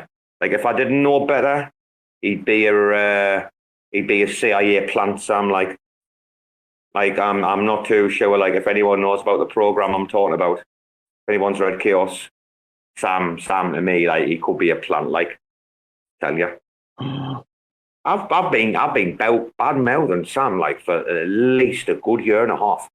I hate the cunt, me. Sorry, I didn't want to swear. God, this is nuts, man. How much money did they print from doing this over and over? This is crazy, man. They couldn't have done it without the help of Tether. They needed Tether on side as well. Yeah, and weren't they the ones, like, everyone was like, damn, how are they scooping up all these defunct fucking central exchanges? You know, I think they did, what's the one they did just before Voyager? And I think they did like another littler one before that. And it's funny, like, everyone's like, man, where are they getting all this money from? Well, are they hiding? Shoot, are they buying these exchanges to hide the paper trail? Is that what they're doing? Is it? Probably. Dudes, can I ask you? Has anybody seen Elon fucking nuking some of these accounts? Like, obviously, one of the biggest ones, or the most prominent, was the Kathy Griffin, right? That woman comedian who had like Trump's head like sliced off in a thingy. The pleb, the most unfunny woman on planet Earth. But how many accounts that like changed their name to Elon Musk for a laugh, thinking they were clever? How many of their accounts have been like blitzed in the last like 48 hours? Have you seen this or not? Have you seen any of this fucking woke shit on normal Twitter? No, I have not. Elon's nuts, bro. He's crazy. Dude, Kathy Griffin got nuked. That's the best one for me. I'm really happy she got nuked. Like, I'm not a fan at all. But dude, what's going on, man? Elon's just fucking blitzing people for fun. Hilarious. What happened to little Shoebox? Seriously. I know he mentioned he was going to be busy because of work and whatnot, but what happened? He tried to connect a couple of times, mate, and then we lost him. I don't know what happened. Anyway, mate, it's time to end this. I said I was only going to keep it up like short time. It's been on 2 hours and 45 minutes now. And it was supposed to be like a news kind of like, not a news thing. We said a bit of politics, geopolitics, a bit of different approach.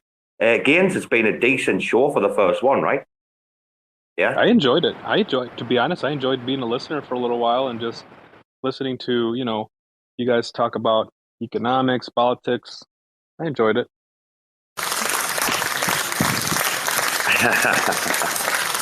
That's Marty.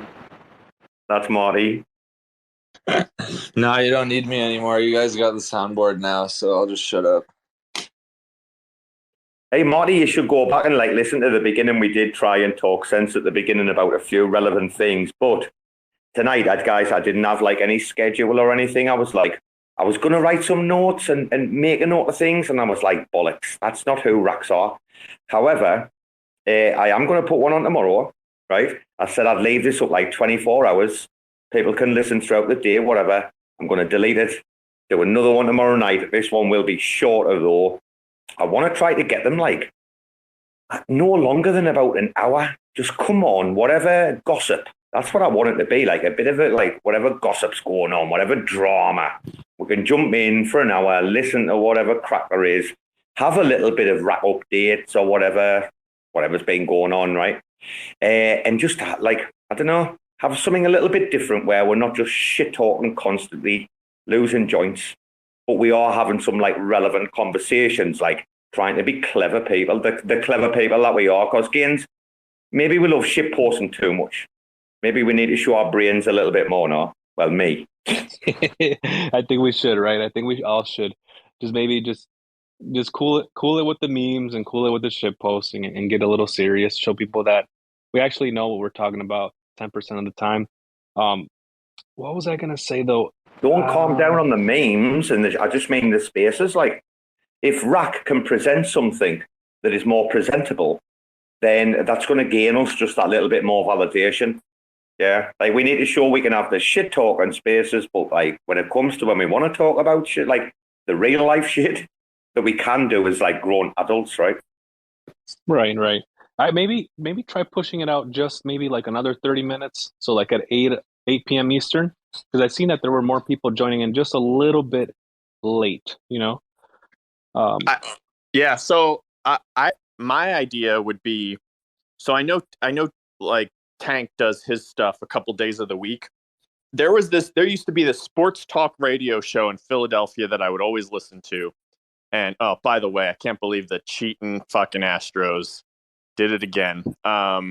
Anyways, but they had two guys that I really liked to listen to in the mornings. And they were on separate shows, but they used to do this thing called the crossover, where the first 15 minutes of the second show was also the last 15 minutes of the show before it, and they would almost have like a handoff kind of thing where they would both be on together at the same time for 15, 20 minutes to kind of pass off the people. And I always thought that was really unique experience, as you transition from one show to the next. So I'm not exactly sure when all these other people are doing their shows in the morning. Like I said, I know Tank does one typically a couple days of the week, but I think that would be neat, to have, kind of that little crossover before you go from one morning show to the next, kind of like a true radio station kind that's of thing. Happened. That'd be interesting. Shrew, that's happened. And actually, I'm glad you mentioned Tank, because that's actually happened with him. But what happened was he came in the spaces to he said, I'm here to show the respects. I've got to go off and do the live stream. But he went off and he did the live stream, and he actually shouted us out. He was like, guys, you should be over there. I appreciate you if you're here, but the RACs have got their big event going on. It was the AMA, the biggest of the year. And he gave us a proper shout out. And then when he finished his live stream, he jumped back in our show. Mate, it was class, really cool. Yeah, I know it'd be hard because this is, Twitter Spaces, but and like I think he does stuff on Twitch or YouTube or whatever the case. I think depends on the day of the week. But yeah, I always, like I said, that one radio show is interesting because, like, when you're on air, like you're both in the same booth at the same time. So they had this like period of time where both of them were on and shooting the shit and razzing each other as like the one guy went out the door and the other guy came in. And it was always like, that was always my favorite part of both shows, was when they were both in there just kind of like, bullshitting while one was leaving and one was coming. So it'll be interesting. We'll have to get one of those on the Go Games. We'll have to do one of those, like, yeah. You know what? Tank did propose an idea that since we all do spaces, and since a lot of us are interested in learning and just tuning in, why not run like he said a 24-hour, a 24-hour like type of thing like that. Like after we're done with the spaces, we'll hop on the Tank stream. But it wouldn't. I don't think it's possible to do a 24-hour thing, but we could formulate an agenda to do it. We could formulate an agenda for sure. I could do that shit. I'm game. Bro. If it's a weekend, I'm in.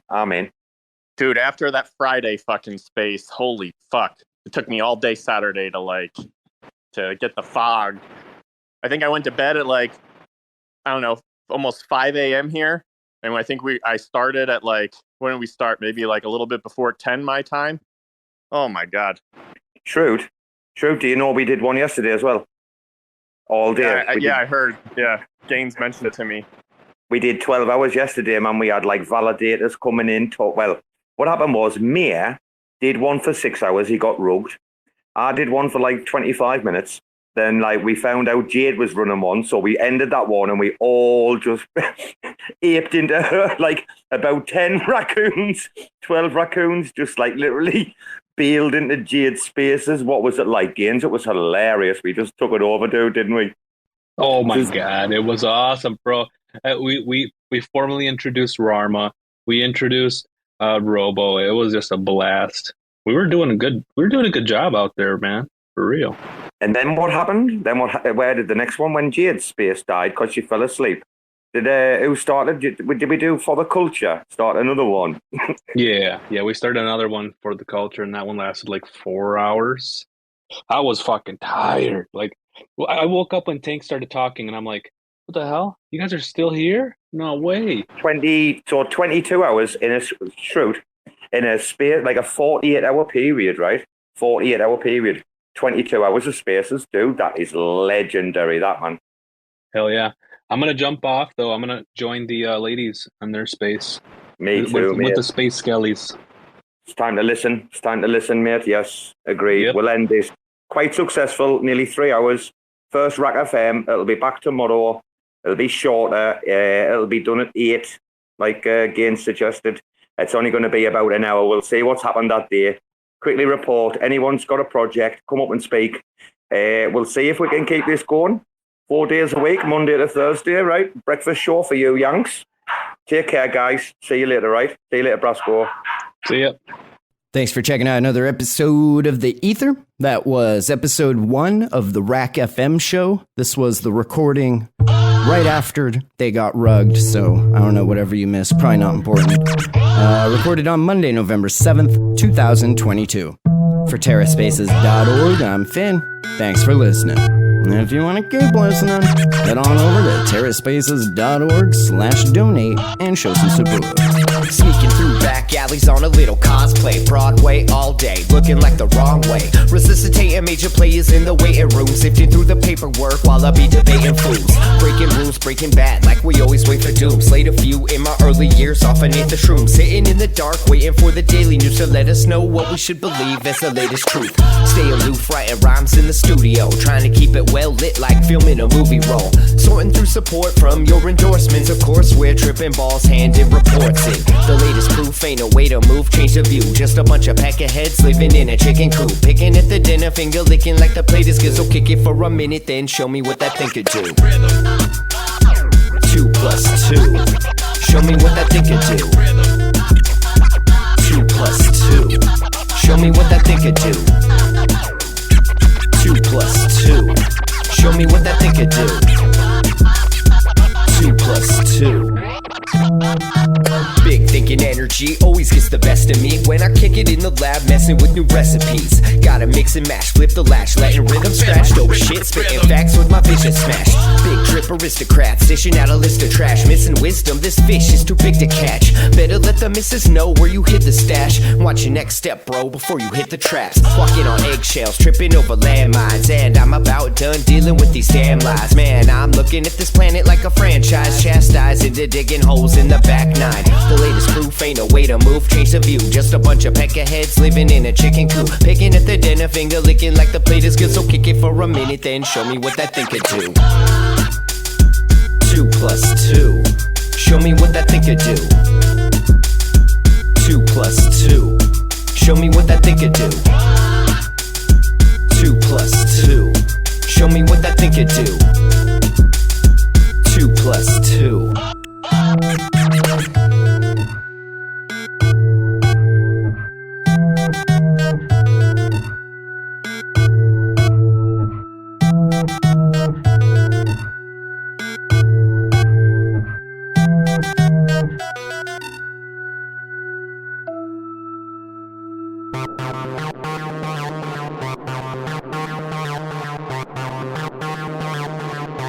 TerraSpaces.